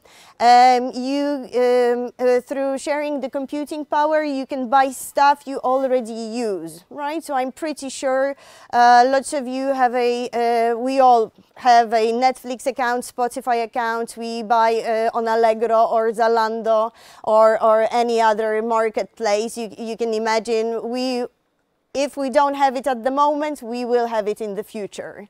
Why else? So it's some sort of a cashback on your hardware. So you've spent some money, thousands of złotych, because you're in Poland, for your hardware, right? So why not get some of this money back?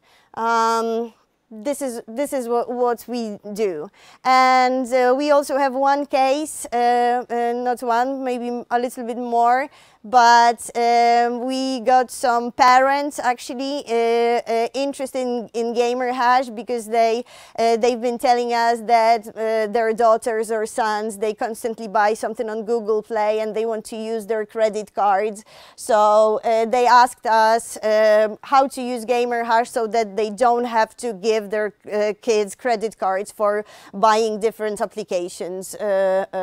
So this is how you do it. You just turn on GamerHash and your kids might buy all the things they want on the internet. So that's all from me. I would welcome questions if there are any. So is Golem a competitor to you? Not really. Golem is just a different company. I wouldn't say a competitor, but our target audience are generally people with computers, any computers. And you take only 7% of this bitcoins that my computer. Up to 7%, because depending on how active you are, you get a different rank, and then, well, so it's either 7% or 2% or 7, 6, 5, 4, 3, 2. So you control the PC, so it's like a huge botnet. Well, do you mean that it's not safe, or? No, I mean that you control it, so you can. You said you're using it for mining. At the moment. You can use it for different things like Sure. scraping web or sending spam. No, that's not the idea, definitely. So generally how we imagine the process later on, if it's not crypto mining. For example, our users might be getting emails saying that your computing power is needed for the next 12 hours because of CGI rendering, and we will give you an amount of money for that. So you can agree to that or not. It's not like you have to use the application or you have to share the computing power. That's why I tried to show you some photos of the application, right? You decide when you want to share computing power, and if we are going to use that for different purposes, you are going to be we will tell you about it. So but some transparency of what the computer is going to do. Definitely, we value security. We do not want from our users, for example, lots of data. When you register to our application, to our platform, you just need to give us your email address. That's it. We don't want your phone number. We don't want your credit card details. We don't want anything from you. Just the email to register, and then, well, you just stop the application whenever you want to. So we value actually security very much. How much a regular PC can earn a month? Depending on the PC, there's a which is now on the market. Okay, so that's I'm pretty sure that this will be GeForce 1080 or 1070. So at the moment, I would say with the very low exchange rates, it will be around $20 a month. However, last year, for example, December or January, during peak times, my friends, they were earning around $100, $120 on this kind of graphics card. And how much electricity It does not use more electricity, it doesn't consume more power than, for example, when you play GTA 5 or any other game. Sorry? You play it all day. All day and night. Yeah, well, but this is how it works, right? I'm pretty sure everybody has to just decide whether they are interested in... we have different users. Poland, the electricity prices in Poland are quite high in Europe, one of the highest. So, and we still have 250,000 users. 80% of our users are from Poland, right? So it's not Polish company? What's the origin? No, we are a Polish company. However, since we benchmarked already the product on our Polish market and it went great, we are now present worldwide. Our biggest markets at the moment are Brazil. We are going to spread to Russia, Turkey. So Originally is Poland. Originally Poland from Poznań. Yeah, sure. What is the estimated daily time of mining? What do you mean? I mean, because you just said that usually a person earns around $20 a month. How much? 24/7. That's 24/7. If you use the application 24/7, right? So how people pay tax on the income? There's no tax. I mean, are there any taxes on cryptocurrencies? Well, you get income. You can exchange this for something. Well, so you either get the bitcoins, and if you withdraw it to an external wallet, maybe then the Polish IRS would come to you and tell you to pay the tax. However, if you receive the bitcoins in gift cards, the tax is actually there when you buy something. So when you, for example, buy something on Allegro, right? Then you pay tax on the thing. But you pay tax on the earnings as well. Not with Gamer Hash. So this means that just get Gamer hash and no pay any taxes. Unfortunately, we have to finish for now.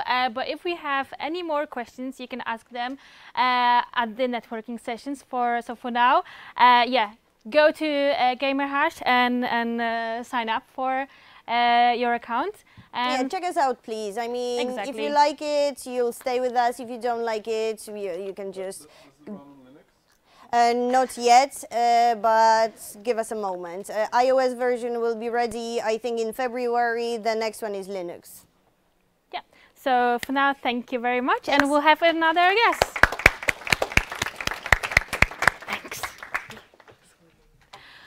Okay, so this was very exciting, I could see. Cool, and now we have Hubert from TAXO.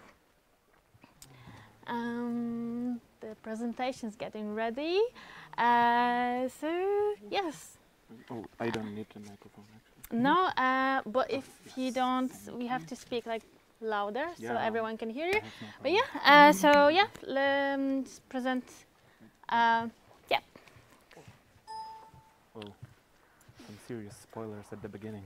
Okay, so hi, my name is Hubert and I am here today on behalf of TAXO Accounting Office. We have the roll-up right in there, it's really colorful.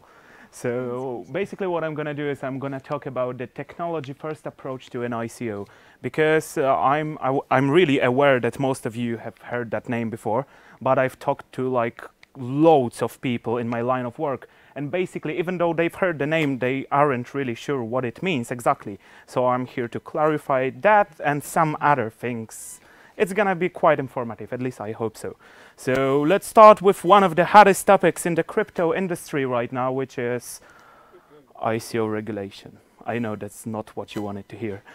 And basically, it may actually sound funny, but it's quite true, because among governments, it's still the hottest topic in the crypto industry. And if you follow cryptocurrency news pretty regularly, you will see that probably every single day your news feeds are filled with some regulation information. France is starting to do an ICO regulation, someone did that, someone posted a new guideline and stuff like that. So basically it happens. And you can see all of those headlines from crypto hubs like Estonia, like Gibraltar, Switzerland, Australia, which is actually quite funny because they have one of the most expansive cryptocurrency laws available on the market, but their tax laws are actually completely killing it. They never made it into the top 5, even though their cryptocurrency laws are really nice. It's just that the tax laws are really killing it. But even if you haven't heard about these positive headlines, you've probably heard about the mighty United States of America basically closing up everything and not letting people do basically any crypto business. So basically what I'm gonna start with is the role of ICO regulations in a crypto market. And I've actually singled it down to 3 different words. It's just gonna be 3 words, I promise. So the first one is support, the second one is trust, and the third one is money. And what do I mean by that? By support, I mean that even if government is crypto friendly, without a proper ICO regulation, they can't really do anything. And that's actually, I have a pretty funny case in here, because I think you've all heard about Malta and Maltese cryptocurrency laws. It's quite popular right now, and I'm gonna get back to that later.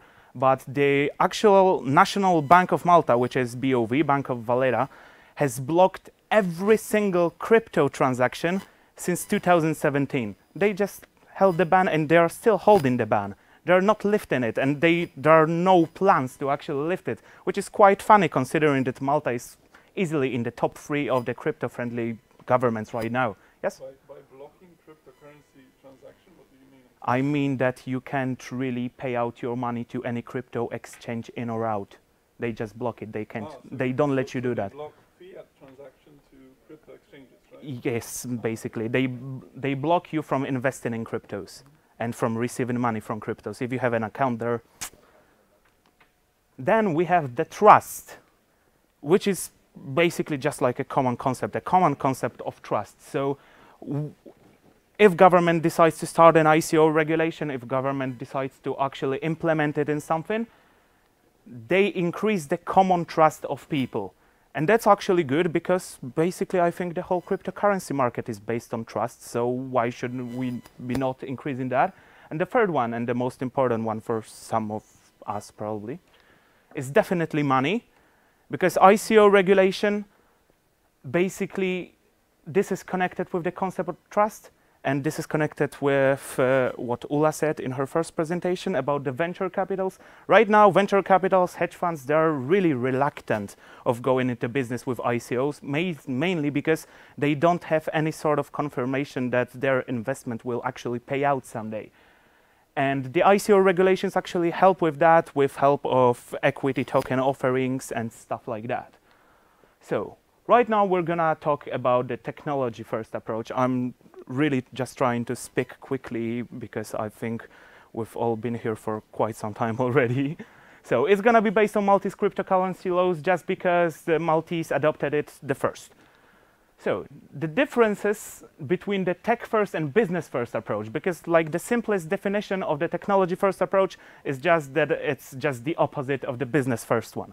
So the main difference is if you go and you would try to do an ICO, to conduct an ICO in Malta, usually in, for instance, in Switzerland, in Estonia, basically everywhere, they look at the financial aspect. They will look at your soft caps. They will look whether you can make money for them. And that's their basically main approach. In Malta, that's basically a 180 of what they do, because they don't really focus on money. Like the only money requirements that you get from them is that you should actually be in accordance with good faith policies. So you should have some soft cap, and you should have some financial goals, but they won't really check it. What they will check really thoroughly is your actual capabilities to do that. So this is actually a pretty great way to pick out any scam coins at the very beginning of the process. Because what they do is they are actually looking at the technology implemented in your white paper, and they are checking whether your technology is capable of doing what you actually promised to do. And if it won't. So for instance, if your ICO plans to, I don't know, solve world hunger, it's a populist idea, but actually, yeah, some people actually promise that, then yeah, it's not gonna happen. You're not even gonna start your seed process because they're just gonna block it at the very beginning. And also, what actually outlines Malta above all of the other countries mentioned when we are talking about the ICO regulations is that they actually created, with one of their bills, they created a separate legal personality for businesses that are based in Malta, based on innovative technologies. They created a whole new administrative body to actually take care of it, and they just called it Digital Innovation Authority. Right now, its only purpose is to actually help projects based on blockchain, based on DLT in general. And Malta, yeah, it is actually an example of a positive government involvement. And why? Because of the blockchain island plan. So basically what Malta wanted to do and what was planned to do is they thought that instead of actually attracting customers and crypto businesses only with their financial incentives, their low tax rates and stuff that we all heard about already, they're gonna actually actively help them with the process of relocating, with the process of setting up new businesses. Basically, they were gonna be the good guy among all of the governments that exist in the world.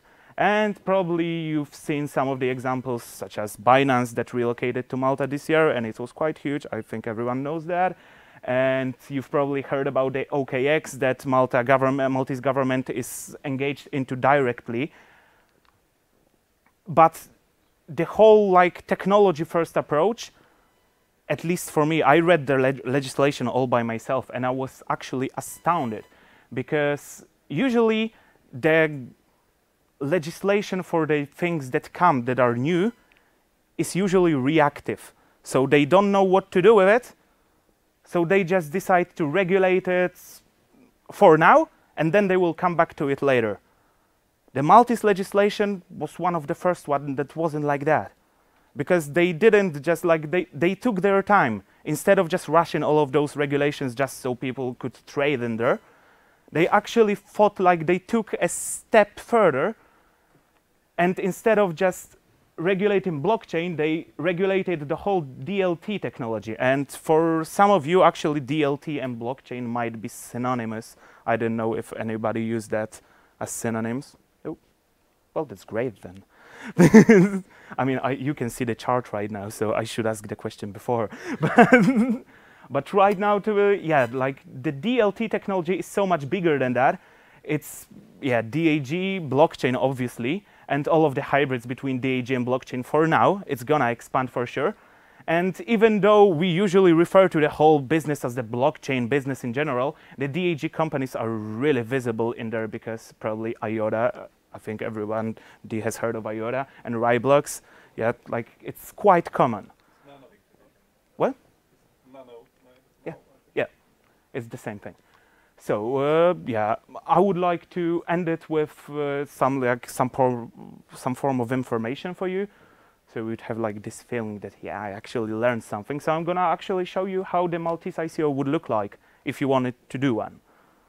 So first of all, we have three phases of the Maltese ICO. We have the white paper phase, we have the financial instrument test, and then we have the MDIA phase. Then you can start selling all of your tokens.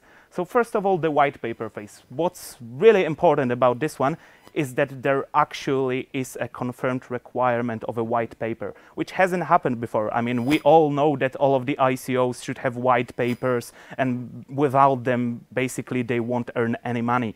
But it wasn't specified anywhere that any company should actually have one.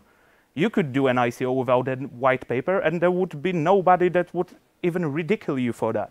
So they actually confirmed the requirement. They also announced a new position that's called the VFA agent. So that is basically somebody based in Malta that will help their administrative bodies because, you know, they have like limited human resources, 500,000 people and all. So basically what they thought is that instead of like dealing with all of those people who would try to push scam coins through, we're just gonna make it a little bit more official, and we're gonna grant licenses to law firms, to people basically specialized in blockchain industry that would like to do so. So they issued a test. There was a pass rate of 30%, so 70% of people failed. That's actually quite ridiculous, but yeah. And what those guys do is the VFA agents help you with the whole process. They help you if you are a programmer and you have like this big dream of conducting an ICO, you can actually come to them without a white paper and they will help you draft one. They will help you throughout the whole white paper phase right until you hit the financial instrument test, which I will cover later. So, and yeah, the other 2 points are the inclusion of good faith policies, I've talked about that earlier, and clear guidelines of advertisements, truth and clarity, which is also pretty important because, yeah, even if you would try to disguise a scam coin, it's basically prohibited to do so because you have some provisions that you have to include in your white paper that you won't do that. So the next phase is gonna be the financial instrument test, and it's basically the bread and butter of a Maltese ICO. Basically, I've only listed 3 outcomes here. There are 4 outcomes actually, and the 4th outcome is just a denial, so I didn't include that because yeah, it's a mood changer. So basically your token can be qualified as a virtual token, which is understood as a utility token, a financial instrument, which is understood as a security token, and a virtual financial asset, which is none of the above, but it's also like 99% of the cryptocurrency market right now, because usually coins don't qualify either as utilities or as securities at the moment. So if you want to do an ICO, they give you the choice to do so. Each one of those choices has their own incentives, has their individual tax rates. It really differs and it really matters. So if you want to do an ICO or an STO or ETO or however you want to call it, basically you need to have a really good grasp of what you want to do and what do you expect from them. When you pass the test, and that depends basically on you, your project, and the VFA agents you get, then there is the MDIA phase, which is basically just waiting, because they will just revise your white paper, They will revise all the regulatory work, check the compliance. They will set you dates for obtaining the license and for various other permissions. And then you're good to go. So, as we can see, the ICO in Malta has some pros. First pro, Malta is an EU member state, which actually is valuable to some investors. You get a help of special administrative body that's tailored especially for the crypto market, which is really nice because right now they're like not doing anything at all. So if you have an ICO and you're deciding where you want to go, hit them up. They're really keen of helping. I'm emailing with them all the time. I can show you, like, I have it on my phone. You have 0% tax on profits deriving from the certain types of an ICO, and by certain types I mean by utility tokens. So if you want to do a utility token ICO, you don't have to pay any tax on money that you founded, and free advertising values because basically every company that rushes to Malta right now is hyped already, just like it happened with Binance and basically every single company that decided to move there. And the cons of ICO in Malta, there are also cons, unluckily. So even though they are an EU member state, they are still considered a partial tax haven thanks to their tax structure, and that can be also a disadvantage when talking to some investors. Possible banking problems, that's what I've mentioned at the beginning of my presentation, because banks are really reluctant to talk with cryptocurrency people and crypto industry in general, and that's just outstanding. And possibly expensive legal advice, because as the VFA agents were mentioned, in order to be a VFA agent you need a VFA license, and to get a VFA license you probably are a law firm. Like most of the candidates that are gonna get their licenses are gonna be law firms, and that's the reality of that. Law firms love money and they will make you pay for it. So the conclusion is, I don't really know. I just put it in there. I think it's individual for every single one of you. Here is a little bit of an advertisement. If you have some friends, it's in Polish, but if you want, I can translate it if you want. Basically, if you have some friends that haven't really heard about the cryptocurrencies, some of my colleagues made like such an ebook. You can download it for free. Just hit this page up in your browser. Yeah, I've read it. It's really nice. It helped me understand cryptocurrencies. And here you have an ugly photo of mine and some of my credentials if you wanted to contact me. Thank you very much. Questions? Yes, we have one. One, two. Do you think would it be possible for a bigger government to make such regulations as fast as Malta did?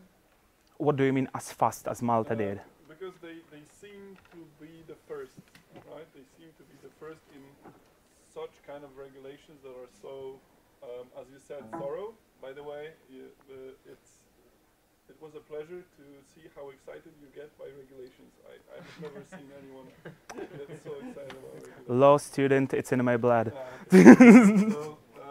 So they somehow made up those regulations in the past few months, right?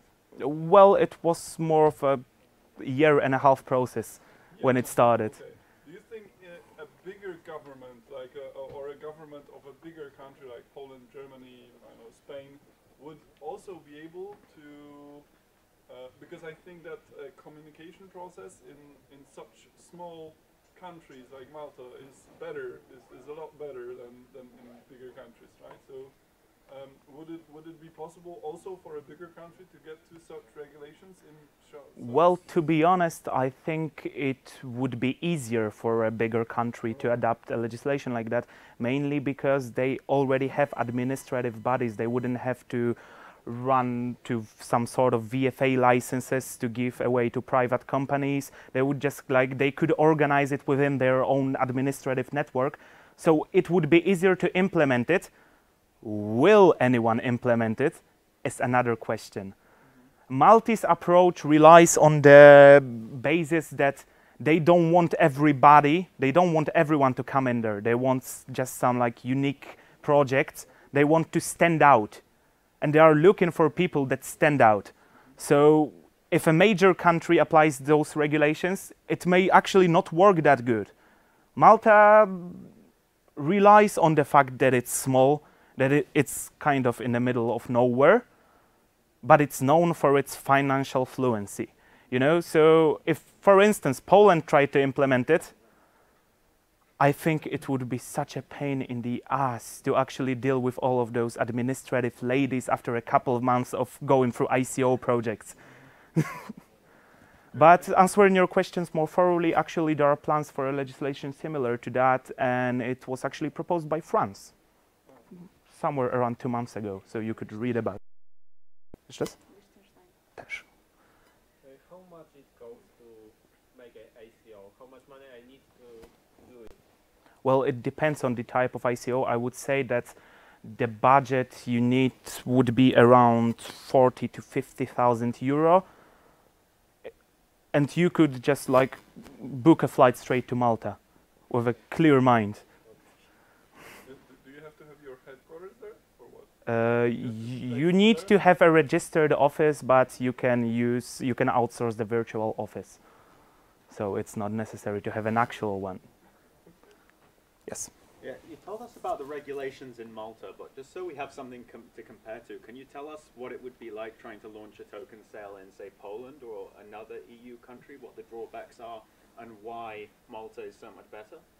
Well, Malta, I'm not saying Malta is so much better, first of all, like, I think you misunderstood me in that, but yeah, when compared to other countries, first of all, like, the main difference is Malta has the regulation the other countries don't. So I think it's quite big of an advantage over the other countries. But when you compare to the like most possible ICO locations like Gibraltar, like Switzerland, the main thing is like the biggest advantage is cost.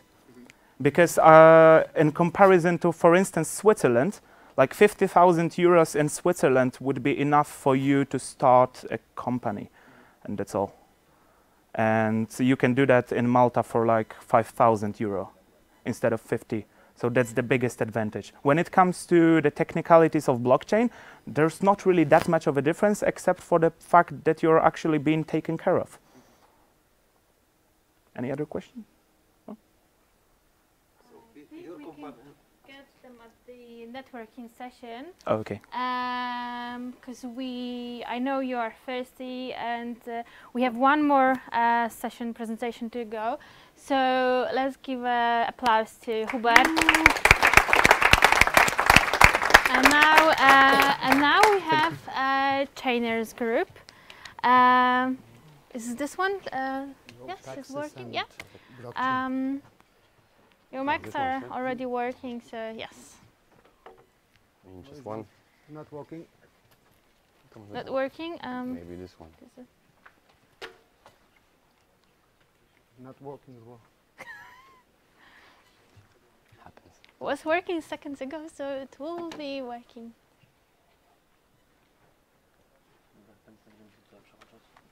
Dobra, okay. Okay. Hi there. My name is Hello, everyone. This is my colleague, represent Unlimited, Michał Stryjewski, who is probably the best mining shop in Poland. I'm his. He's my partner. He's Bartłomiej Sitek. He's working in Bartłomiej Sitek Solutions. We are working together in such a project named Trainers Group. It consumes inside of trainings, selling of mining equipment, and also what we're going to show you is going to be trainers installation. So this is our project for two questions today. Actually for you. Who is a miner? Right now, who mining? Done it before, okay. One person. Just one person, Have a Bitcoin? right. Has everyone? Who have Bitcoin or any other cryptocurrencies? Okay, so we have some people inside. I have our idea. I'm going to tell you about our idea.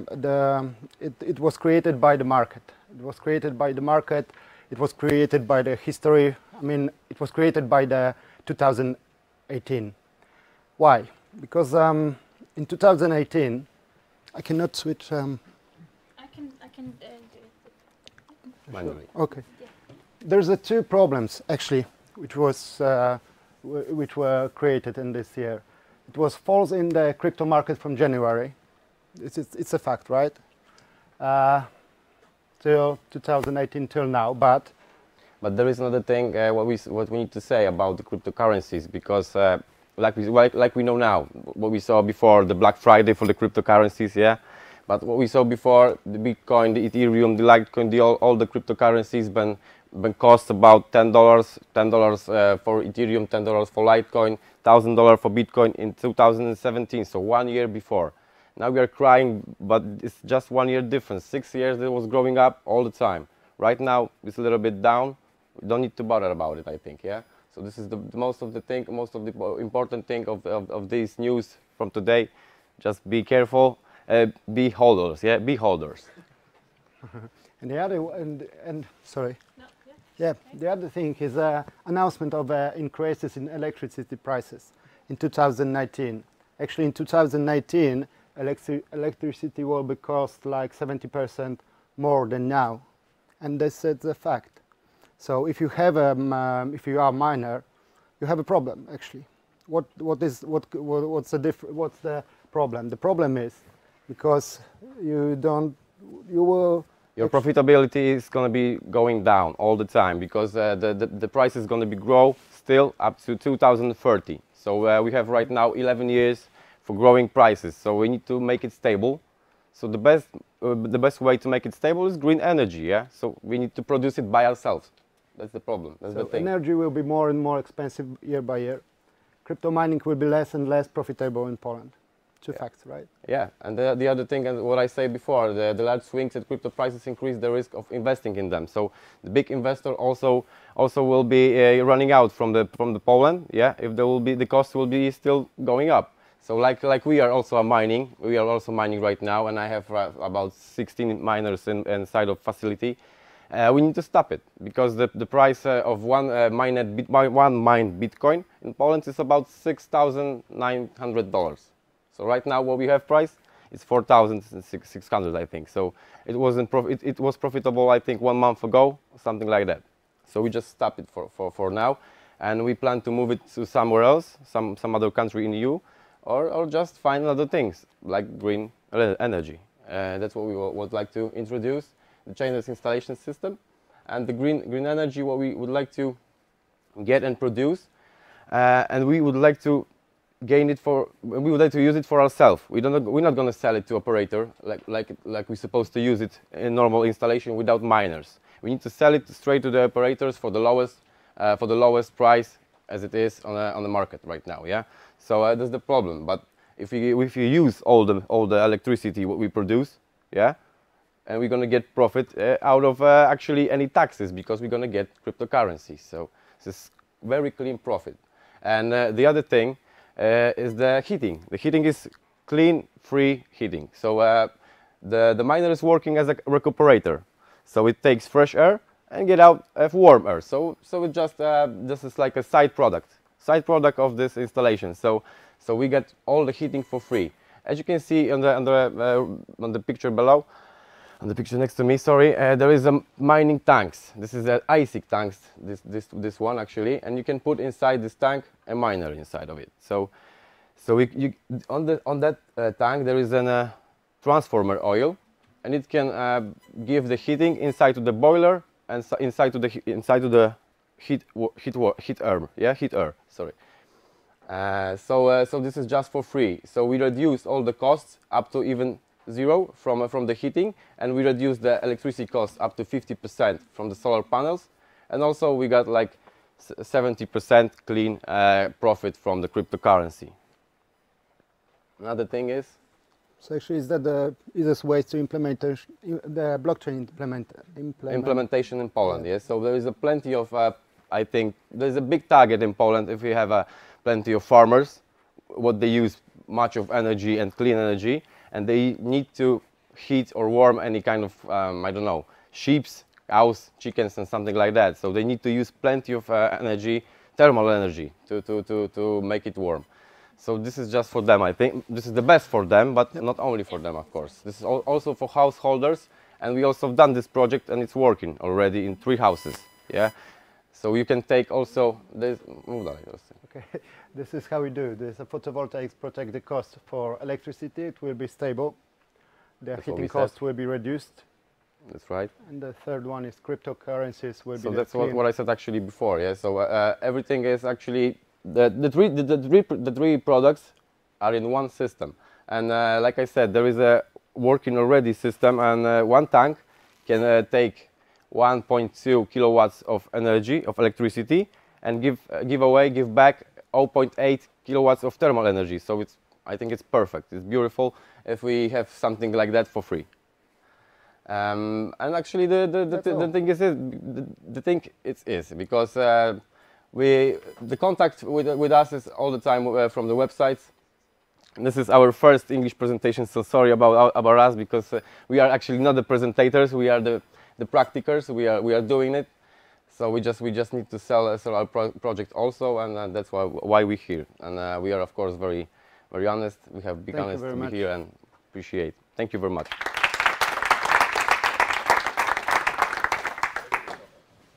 Have you got any questions? Oh, sorry. Is there any question? You earn money as a commission from this installation, or you simply selling the We're just simply selling it, and also we are servicing it. Yeah. So there is nothing to do with if you are the user of it. We actually do everything for you. You do nothing.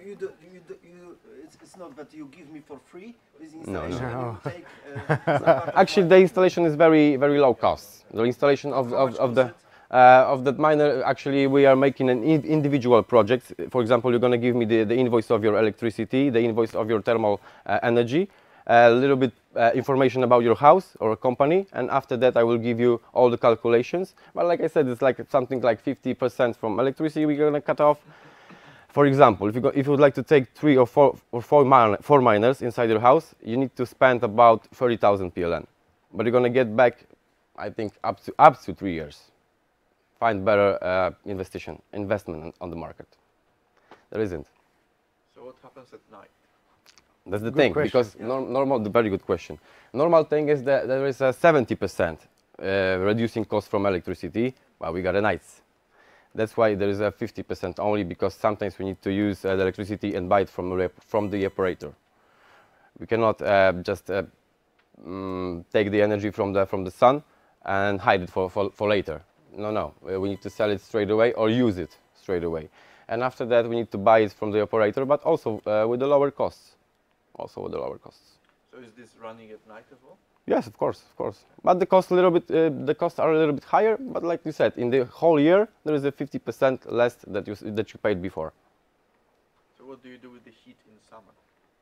That's the other thing. And now we are working at the other thing, because there's 2 options. You can change it to electricity again, and you can change it to the cold air also. And now we are working about it, because now is winter, we need to make it warm, and after that we're going to think about the summer. Yeah, but we are working about it. This is also the other problem what we didn't solve yet, but we're going to work about it. And what about the noise? Oh yeah, the other thing. The ASIC tank, they're cutting off the noise to 0. So the normal thing is 70 decibels, now it's 0. Okay.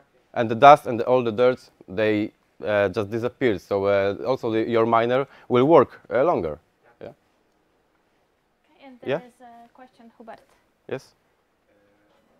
Why did you pick solar energy out of all of the renewable sources? Because like we all know, the solar energy is the most popular right now, and it's easy to get it in home. Because I don't know how it's in English, biogazownia, Biogas plant. Biogas plant. The biogas plant is the best actually idea, because the energy is every time the same, because we are damaging, for example, corn. We damaging corn and we're getting energy every time. So the farmers damaging they side products also, and they're getting energy, and all the time. But solars, like we said, at the nights they are not working. I was actually considering wind energy. Also? You know, it's also windy at night. Yeah. Yes, but this is also a big problem, because the windy farm they are very not rent anymore in Poland, because there is some kind of government damaging it, because all the energy in Poland, 95% in Poland energy, the source of it is it's mountains. So some kind of lobby don't like to get green energy, because 95% of energy is CO2, and that's why the price is going to grow up, because the commission for the CO2 going to grow up also in EU. Yeah, that's how it is. So what you sell is actually the kit, including everything: the solar panels, the container, the ASICs, and presumably any connections you need to do that. Actually, we got one partner to make it to work it. Sorry, we got one partner who is selling the solar panels, but we are selling the miners, and we have another partner who is producing the heat miner, so the tanks. So the 30,000 is what it costs. Is that including everything for a full? Including everything, but it means about for 2 miners, and the solar panels for, I think, maximum 10 kilowatts. And the return not much. over 3 years is a cash return. Does that account for the saved money and heating costs? It's everything inside. Everything inside, yeah. But it's still the thing is, like we said, you need to sell the crypto coins when the market leaves you, yeah. Not when you can sell all the time, when you need to pay for the electricity. So 1 month by month, you need to keep your coins for the 2 years, 1 year, 3 years, like it was before with the other coins. So, the strategy. What price do you sell Bitcoin at? Is there a certain price that you need to sell Bitcoin? No, there isn't. But like we said, if the market will gonna dump for the 100%, there could be some kind of problems with our installation problem. Yeah, there could be. But if we're gonna get the lower price for the electricity and we get the lower price for the heating, actually the cryptocurrencies almost will be for free. Just almost. So the very, very low cost of Bitcoin need to be that the installation will be, not working correctly. Is there any more questions? Okay. Thank you very much. Thank you very much, yes, one more time. Thank you. Cool. That was really intense, and I hope you enjoyed all the presentations, and thanks for joining us for our birthday. And now I hope you are waiting for this too. So we have some questions. Let me just open the question. And okay, who wants the book? Maybe. Okay, we have a few. Who wants the book? Okay, the question is, and if you know the answer, okay, first person who shouted will probably get the book. Okay, a car of which company can be bought with bitcoins? Tesla Motors.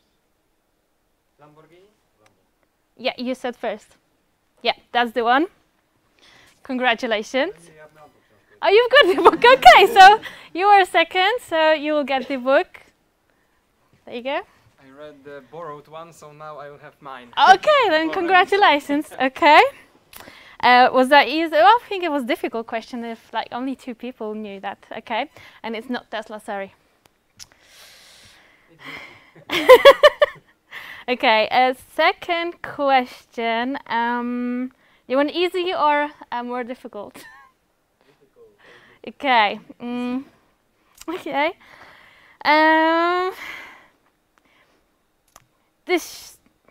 They told me it's difficult, so okay.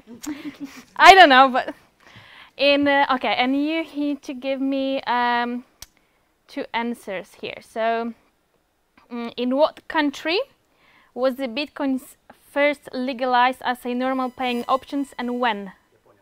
Japan, Singapore. Country or city? Country. Okay, you said. And who was the second one who said you said? You've already got the book.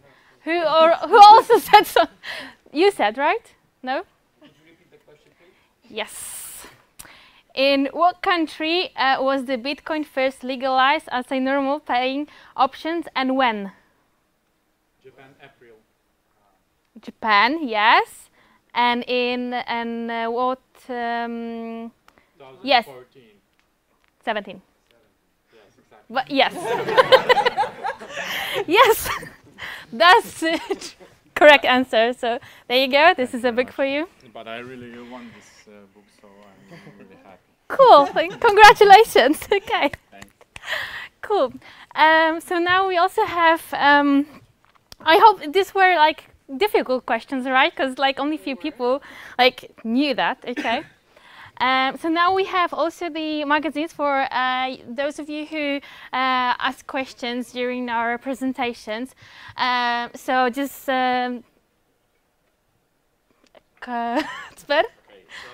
if you remember, or unless you can like put your hands up who asked the questions, and we have 2 magazines, and yeah.